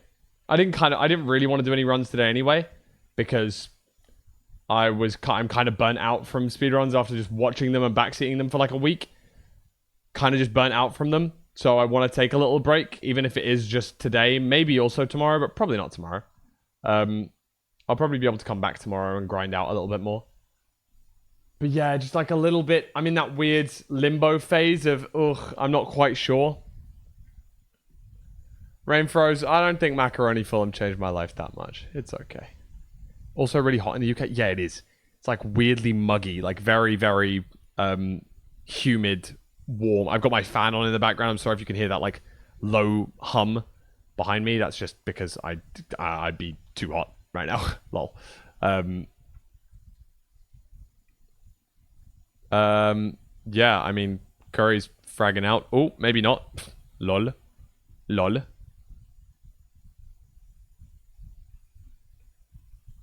Bro. Oh, I see the Banshin. But yeah, I don't really know what else to say or do. I think I'll go live again tomorrow. Bit of a shorter stream than normal today, but also I kind of don't mind. I'm happy to see so many faces come back from the mid-offs and stuff. We'll be live again tomorrow doing real speedrunning, I think. We'll do, should we do random seed? Oh my god, 40 degrees. Wow, bro. Should we do random seed or ranked tomorrow? Maybe we do ranked. I don't know. It's either ranked or random seed. You guys should join the Discord so you can discuss it. You guys should join the Discord so we should discuss it. I think that's the conclusion that I've come to. Also, don't forget to join the Discord if you guys are grab tapping. Hashtag ad. You guys are cooking on grab tap right now. I've been playing Matchmasters on my bathroom breaks, bro. It's been going crazy. And lots of my friends have been doing it too. We finished Tiki Solitaire 3 weeks ago, and I bought my dartboard with that, which is really cool. I bought my dartboard with the Amazon vouchers that I got, which is just flipping awesome. But yeah, just want to say like another massive thank you to everyone that's come in from mid-offs. Like I guess I'll quickly just talk for a little bit actually. Beast Boys, I'm not sure about right now. Let's go for something a little bit more chill. Like, give me some fucking Chapel Roan, bro. It's not chill, but it's Chapel Roan, so I'm happy. But yeah, people that have been coming in from mid-offs and stuff, hi, welcome. I promise we're not that intimidating. I know that Minecraft speedrunning as a whole is quite intimidating. It is a little bit freaky, it's a little bit scary, it's a little bit difficult to know everything about, but I promise, like, half of my chat have no idea what's going on either. The really cool thing is that they're all nice, I think, which is, you know, pretty W in my opinion. Fulham's a Tumblr user. Trust me, he's the least intimidating guy here. I do have a Tumblr account. You are not wrong with that one. You're not wrong with that one. So that is a truth, Nuke. Yeah, that lava's still there. You silly guy. Sorry, I'm watching Curryway. He just burnt a fucking hoglin to death. Silly guy. But yeah, like, I just wanted to say thanks. Like, if you're a bleb or if you're an AIMSy TV enjoyer, welcome. Hi. Thank you for your mainstreamers being W students. I have nothing really to say. I am live like every day at 3 p.m. UK time. And I will be doing actual speedruns sometime soon rather than just answering questions. But today I felt like there was going to be so many people that were coming in from mid-offs that I needed just a debrief. Everyone needed to, you know, get their questions out because I know a lot of people were confused at the mid-off stuff. And obviously with Tubbo doing most of the commentary, we didn't have the best explanations. Obviously, I taught Tubbo how to speedrun, so hopefully he knew what he was talking about, but also I know his ass didn't know what he was talking about as well. Any zero cycling tips? I can't hit top 97 for the life of me. Bro, it's tough. It's tough. Top 97 is probably one of the most difficult towers to hit. Just pearl better. Don't sprint jump your pearl when you're pearling up the tower. That's my recommendation. I've always been a fan of you. Don't forget. Shout out to Altoid. W Goat. With some roommates. Don't worry, we're cool. Seeing Chapel Roan in 2 weeks? Holy shit. That's goated. How long did it take you to get your first sub 30? A month. My first sub 30 was in September of 2020. Or was it maybe October? Very end of September, very start of October. I can't exactly remember. I always sprint jump pearl on zero. You shouldn't sprint jump pearl your last pearl because that means it's likely the arc of the pearl is less likely to hit the top of the tower. You're going to be giving it too much forward momentum, so it's going to hit lower on the tower. Instead, you want to just jump throw it rather than sprint jump throw when you're aiming at the tower. Obviously, if you're throwing a pearl to go to the back of the island, sprint jump pearl away. But when you're going up to the tower, you should just be jump pearling. I think it's also easier to clutch. Don't quote me on that one. But as far as I know, it does get you up the tower easier. That will help. Hopefully, a little bit. But yeah, I just wanted to say thanks. Like, it's really cool to see new faces and stuff. Minecraft speedrunning is kind of intimidating. I hope that mid-offs has helped a little bit. Maybe slightly take the intimidation away from that. And if you're interested in watching more, then I'm live basically every day. Around about 3 until around about 7 is usually my stream schedule. So yeah, stop back tomorrow. And if you haven't already, join the Discord. 4x6, I assume that's you, that is the 81 Elo player. Like, yeah, of course, if you're just smurfing at 81 elo, anything can happen. Unless you get banned beforehand. So, good luck, I guess. Heard from a few people that mid-off's coaching help them get into speedrunning. Yes, good. That's awesome. That makes me really happy because I want... One of my main things is that mid-offs helps... get more eyes onto speedrunning, but gets more eyes onto speedrunners as well, selfishly. Bro, people didn't know who I was a week ago, and now they might do. And maybe they think I'm cool. That's good. That's good in my opinion. Yeah, speedrunning is not too hard. And if you play Minecraft all the time anyway, why not give it a go? Why not complete the game in one sitting? Speedrunning is an intimidating word. If it takes you... if it takes you 3 hours to do it, but you did it in one sitting, that's fucking awesome, no? Am I crazy? You killed the dragon in 3 hours? Like, that's still a big feat. That was my first goal when I first started speedrunning. I wanted to beat the dragon in 3 hours. That was my goal. So, learn Donkey Kong and Triple to Gap. Sorry, I didn't show my students Triple to Gap. I did show them Donkey Kong, though. So, Triple to Gap's a tough route. Even I don't know Triple to Gap perfectly. That's for certain. So, do we just speedrun the older versions, or is latest version also a category? On speedrun.com, it's all combined together, 1.16 plus. But people do speedrun the latest version, just not very many, going to be honest with you, because it's kind of a bit crap. Not very optimized. Lots of bugs with certain parts, like the pie chart's massive. No quality of life, like Shift F3F, that kind of thing. Removed some hotkeys. E-ray doesn't really work as well. Scanning bastions, obviously worse pearl trades.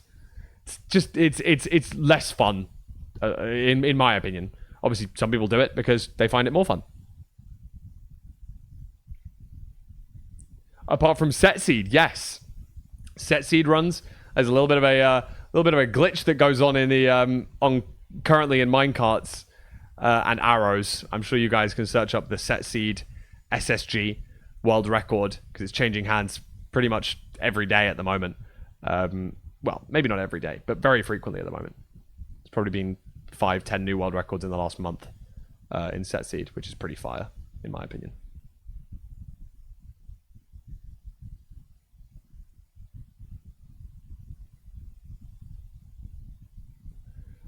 Favorite, most iconic MCSR run?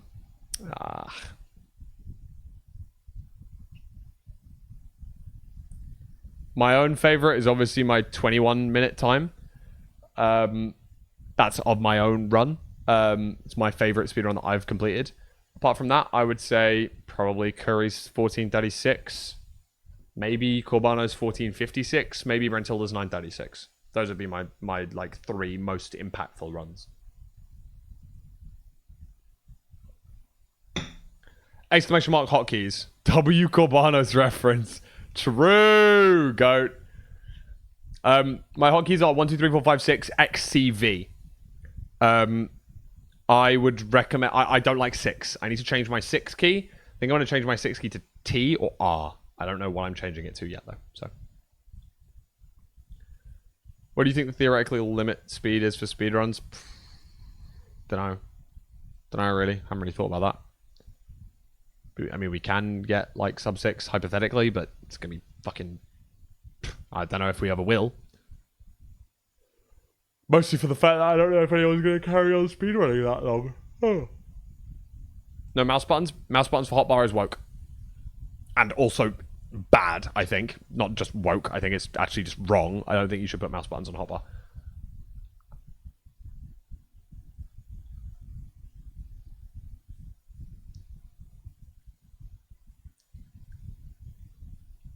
What did you study and what point did you decide to pursue this?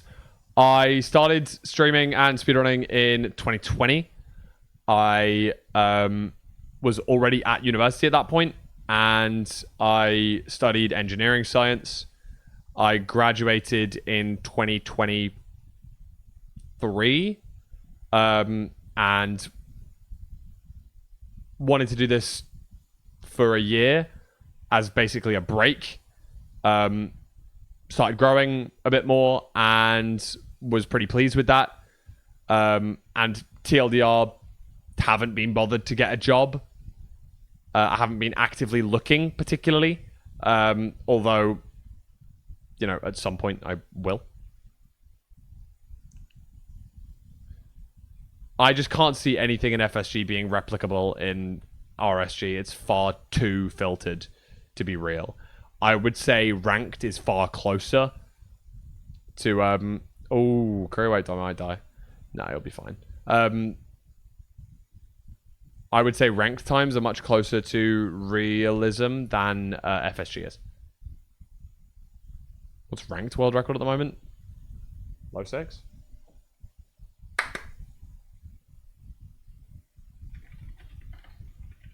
Sanjin who? I want to say 604. There we go. Yeah, cool. Damn, I'm the kind of the goat for remembering that, bro. Not gonna lie.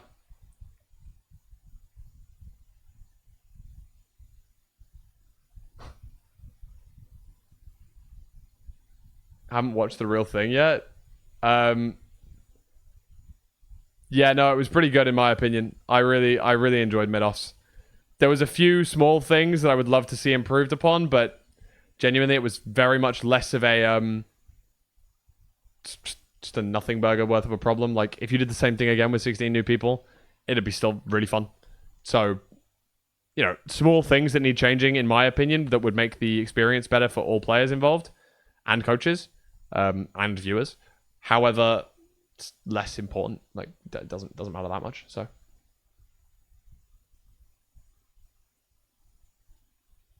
yeah, we got to change that, haven't we? Militic a good coach. Militic was not a bad coach. It's up to him if he wants to coach again. I don't know if he will want to. I think it's unfair to call him like a bad coach after that performance. He did fine. It's okay. Surprised how fun it was to watch, because usually I'm less interested in watching people who aren't top runners. Yeah, that's the truth, right? Like, I myself am not a top runner, right? I think people know that. I'm not even probably top 100. But I'm not shit. I'm not like absolutely terrible. I'm that weird interim where you're not a top runner, but I'm not 15-minute average. I'm in that weird interim that if I probably tried really hard, I could push for LCQ. But I don't care that much, so I don't. Which coach won? Boosfer. Whose students finished 4th and 5th, respectively. Bear in mind, my students finished 3rd and 5th, respectively, and I lost. Make of that what you will. Just a point system. You get 3 points for a win and 1 point for a loss, and his students played more matches than mine.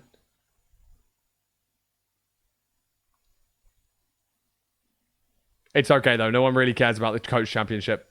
I was the best coach. I think everyone knows that, so it's okay. Best average position out of all the coaches. I think that says all it needs to. You know what I mean?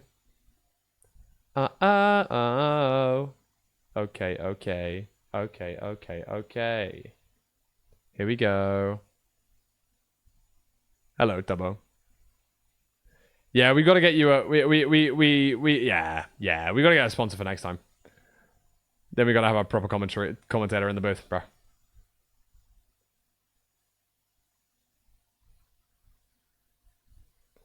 I wonder if, like, next mid-offs we don't have in-ear coaching.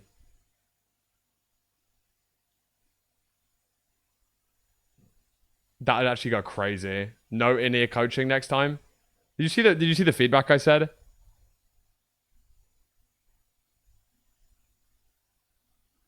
Did you see what I put in feedback? A new message has hit the feedback channel, by the way, if you didn't know. A new message has hit the feedback channel.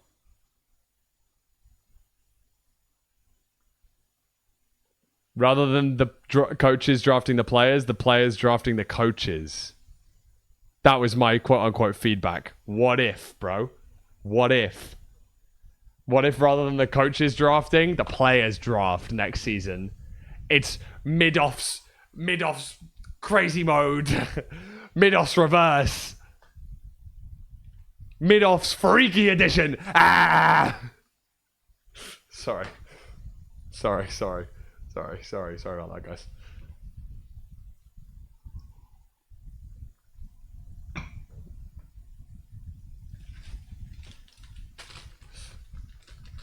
Guys, don't question mark me.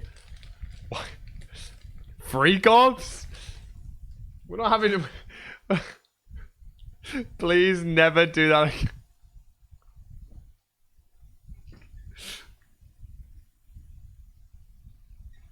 This is my first impression of you. Fuck.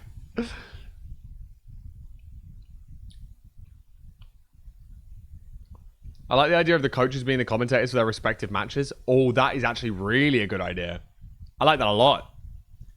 Like, hypothetically, you're watching your runner through a glass window, and you're like, no! You forgot that you didn't get the obby! Get the obby! And they can't hear you. Oh. You moved after the eye! That's the wrong coordinates! It's not gonna work! No! That would actually be really cool. That'd be really cool. Like a perfect, yeah, I think that'd be really cool.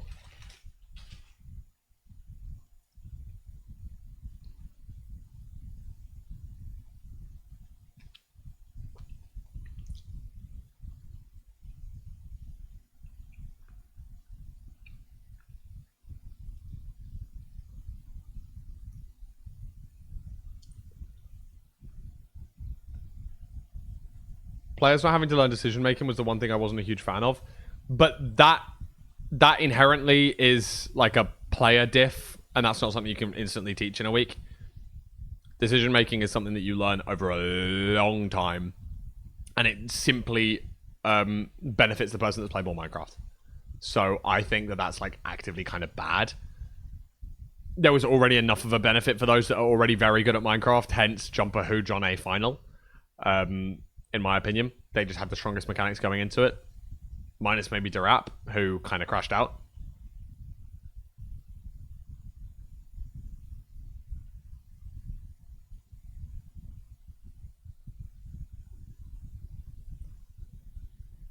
In my opinion, honestly, maybe a tiny bit less time, like a slightly shorter tournament format, like 8 people maybe could be ideal. I don't know. But either way, if you enjoyed mid-offs, make sure you show Turbo some love as well, because, like, he cooked with it, so.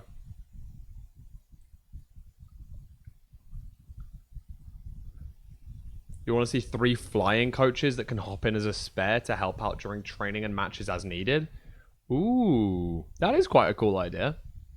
Like a floating coach. That, let's say your coach isn't online or has a bad time zone or is busy on one day. They can have a couple of floating coaches that just are there to help as well. Kind of Andronicus already kind of provided that, I guess, for BBH as well. So maybe we could have that so that they're unbiased and they help all runners. I like that. I like that idea. Especially for runners that don't have... Maybe it's for the coaches that don't have a bunch of schedule. Like, you know, like I'm free all the time, so I could be like a main coach. But those that are busy at some times but still want to get involved in coaching could definitely do that. Yeah, an emergency, right? Like, I know that Fine, for example, was really not too well in the last couple of days, so... or during one of the days, at least, of mid-offs, so... You know, I feel very bad for him. But that is a cool idea. I like that a lot. And would help with the fruit situation of double parking, yeah. How did you end up doing coaching? Did you get invited to the event? Wait, oh, right, that wasn't a joke. Fuck.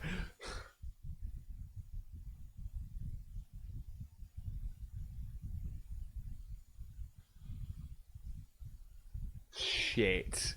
I didn't realize we weren't trolling. I thought you were fully trolling. I'm such an asshole. I'm such an asshole.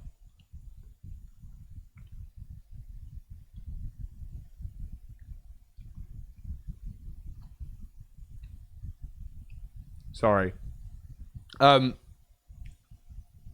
I got invited because nepotism. I'm friends with Tubbo. Have been for a couple of years. I also taught Tubbo how to speedrun. So he knows that I'm good at teaching how to speedrun. I was probably like first person on the list. That's how I got invited. Yeah, that's that really. Most of the coaches were invited through Nepo, sadly. Tubbo is a lovely person, yeah. I like him. I have no fucking potential in this speedrunning shit. That's cap. You know that's cap, bro. If you're good at PvP, you can be good at speedrunning in like a week, man.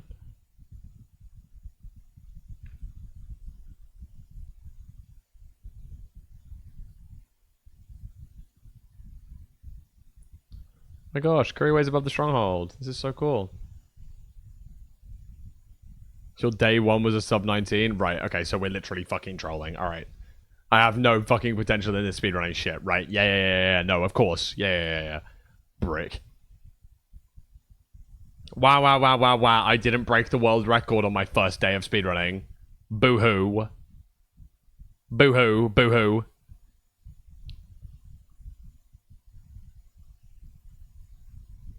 It took me over 200 hours of running to get my first sub 30. Bear in mind. My FPS is terrible. Yeah, no, that's really weird. A lot of people have been saying that recently. Are you in full screen, question mark, and do you have your FPS cap set to unlimited? Don't put it on unlimited. That's my recommendation.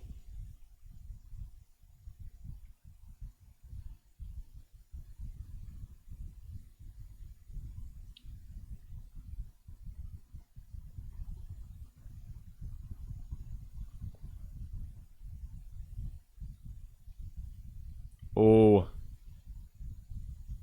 Curryway 0 cycle, guys. Tab in.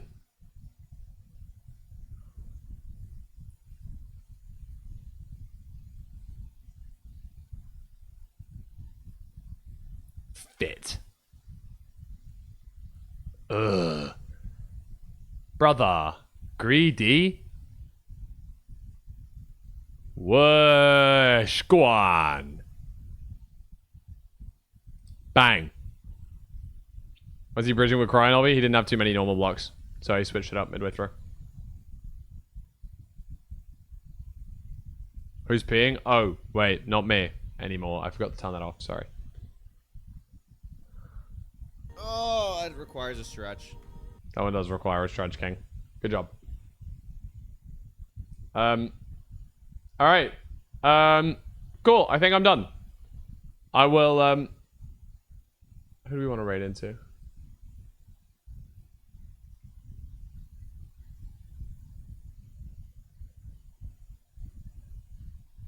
I'll be live again tomorrow.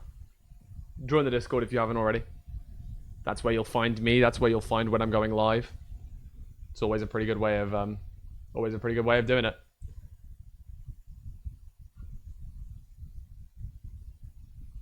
This one's really a mix-up.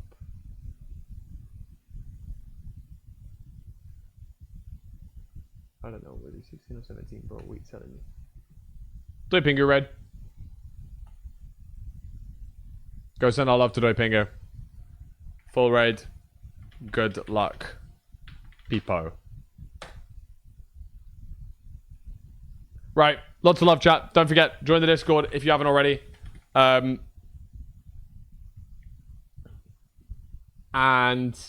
yeah. If any of you guys have are playing fucking Matchmasters, make sure you get the grab tap role in the Discord. I want to yap to people about it because I've been playing that game a bit too much. Doi Pingu's probably playing all advancements, so yeah. So go send your love over to him. He's going to get all of the advancements. How the hell is he going to do that very quickly? He's going to do that really quickly. Alright, lots of love, guys. Back in tomorrow. See you then. I'll do real speedruns then. No more yapping. Well, still yapping, but also speedruns at the same time. Alright, bye guys. Bye, bye.